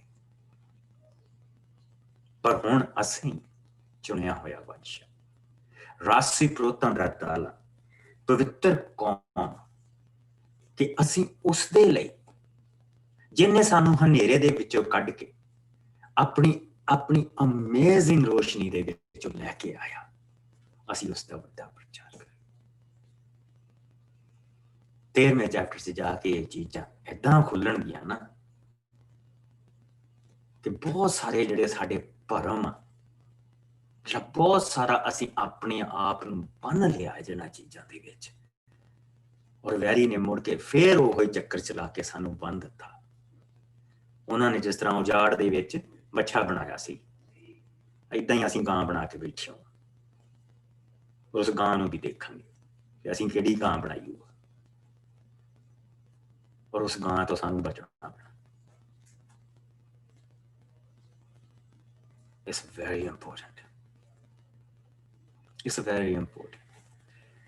तो कई बारी जो चीज़ां ਜਿਹੜੀਆਂ ਹੈਗੀਆਂ ਉਹ ਪਿੱਛੋਂ ਤੁਰੀਆਂ ਆਉਂਦੀਆਂ ਤੇ ਸਾਨੂੰ ਉਹਨਾਂ ਦਾ ਪਤਾ ਹੀ ਨਹੀਂ ਲੱਗਦਾ ਕਿ ਹੈ ਕੀ। ਅਸੀਂ ਕਹਿੰਦੇ ਇਹ ਸਾਡੇ ਬਜ਼ੁਰਗ ਏਦਾਂ ਕਰਦੇ ਆਏ ਆ, ਸੋ ਅਸੀਂ ਵੀ ਏਦਾਂ ਕਰਦੇ, ਲੇਕਿਨ ਨਹੀਂ, ਪ੍ਰਭੂ ਦਾ ਵਚਨ ਉਹ ਕਰਨ ਤੋਂ ਮਨਾ ਨਹੀਂ ਕਰਦਾ। Let us pray. ਆਓ ਦੁਆ ਕਰੀਏ। ਪ੍ਰਭੂ ਜੀ, ਮੈਂ ਤੇਰਾ ਬਹੁਤ ਸ਼ੁਕਰ ਕਰਦਾ, ਤੇਰੇ ਇਹ ਬੱਚੇ, ਚੁਣਿਆ ਹੋਇਆ ਵੰਸ਼, ਇਹ ਰਾਜਸੀ ਪੁਰੋਤਾਂ ਦਾ ਦਲ, ਪਵਿੱਤਰ ਕੌਮ ਅਤੇ ਪਰਮੇਸ਼ਰ ਦੇ ਆਪਣੇ ਲੋਕ, ਜਿਨ੍ਹਾਂ ਨੂੰ ਉਸਨੇ ਆਪਣੇ ਵੱਡੇ ਕੰਮਾਂ ਦਾ ਪ੍ਰਚਾਰ ਕਰਨ ਦੇ ਲਈ ਚੁਣਿਆ, ਜਿਨ੍ਹਾਂ ਨੂੰ ਹਨੇਰੇ ਦੇ ਵਿੱਚੋਂ ਕੱਢ ਕੇ ਉਹ ਚਾਨਣ ਦੇ ਵਿੱਚ ਲੈ ਕੇ ਆਇਆ। ਇੱਕ ਸਮਾਂ ਸੀ ਪ੍ਰਭੂ ਜੀ ਅਸੀਂ ਤੈਨੂੰ ਜਾਣਦੇ ਨਹੀਂ ਸੀ, ਪਰ ਹੁਣ ਅਸੀਂ ਤੈਨੂੰ ਜਾਣਦੇ ਹਾਂ। ਇੱਕ ਸਮਾਂ ਜਦੋਂ ਅਸੀਂ ਤੇਰੀ ਦਇਆ ਤੋਂ ਬਾਹਰ ਸੀ, ਪਰ ਹੁਣ ਅਸੀਂ ਤੇਰੀ ਦਇਆ ਪ੍ਰਾਪਤ ਕਰ ਚੁੱਕੇ ਹਾਂ। ਮੇਰੇ ਪਿਆਰੇ ਪ੍ਰਭੂ, ਅਸੀਂ ਆਉਣ ਵਾਲਿਆਂ ਦਿਨਾਂ ਦੇ ਵਿੱਚ ਅਗਲੇ ਜਿਹੜਾ 1.5 ਚੈਪਟਰ ਰਹਿ ਗਿਆ ਉਸ ਦੇ ਵਿੱਚੋਂ ਬਹੁਤ ਕੁਝ ਸਾਨੂੰ ਮਿਲੇਗਾ। ਉਸ ਦੇ ਲਈ ਅਸੀਂ ਤੇਰਾ ਸ਼ੁਕਰ ਕਰਦੇ ਹਾਂ। ਖੁਦਾਵੰਦ ਤੂੰ ਸਾਨੂੰ ਵਕਤ ਦੇਈਂ ਕਿ ਅਸੀਂ ਉਹਨਾਂ ਚੀਜ਼ਾਂ ਨੂੰ ਦੇਖ ਸਕੀਏ।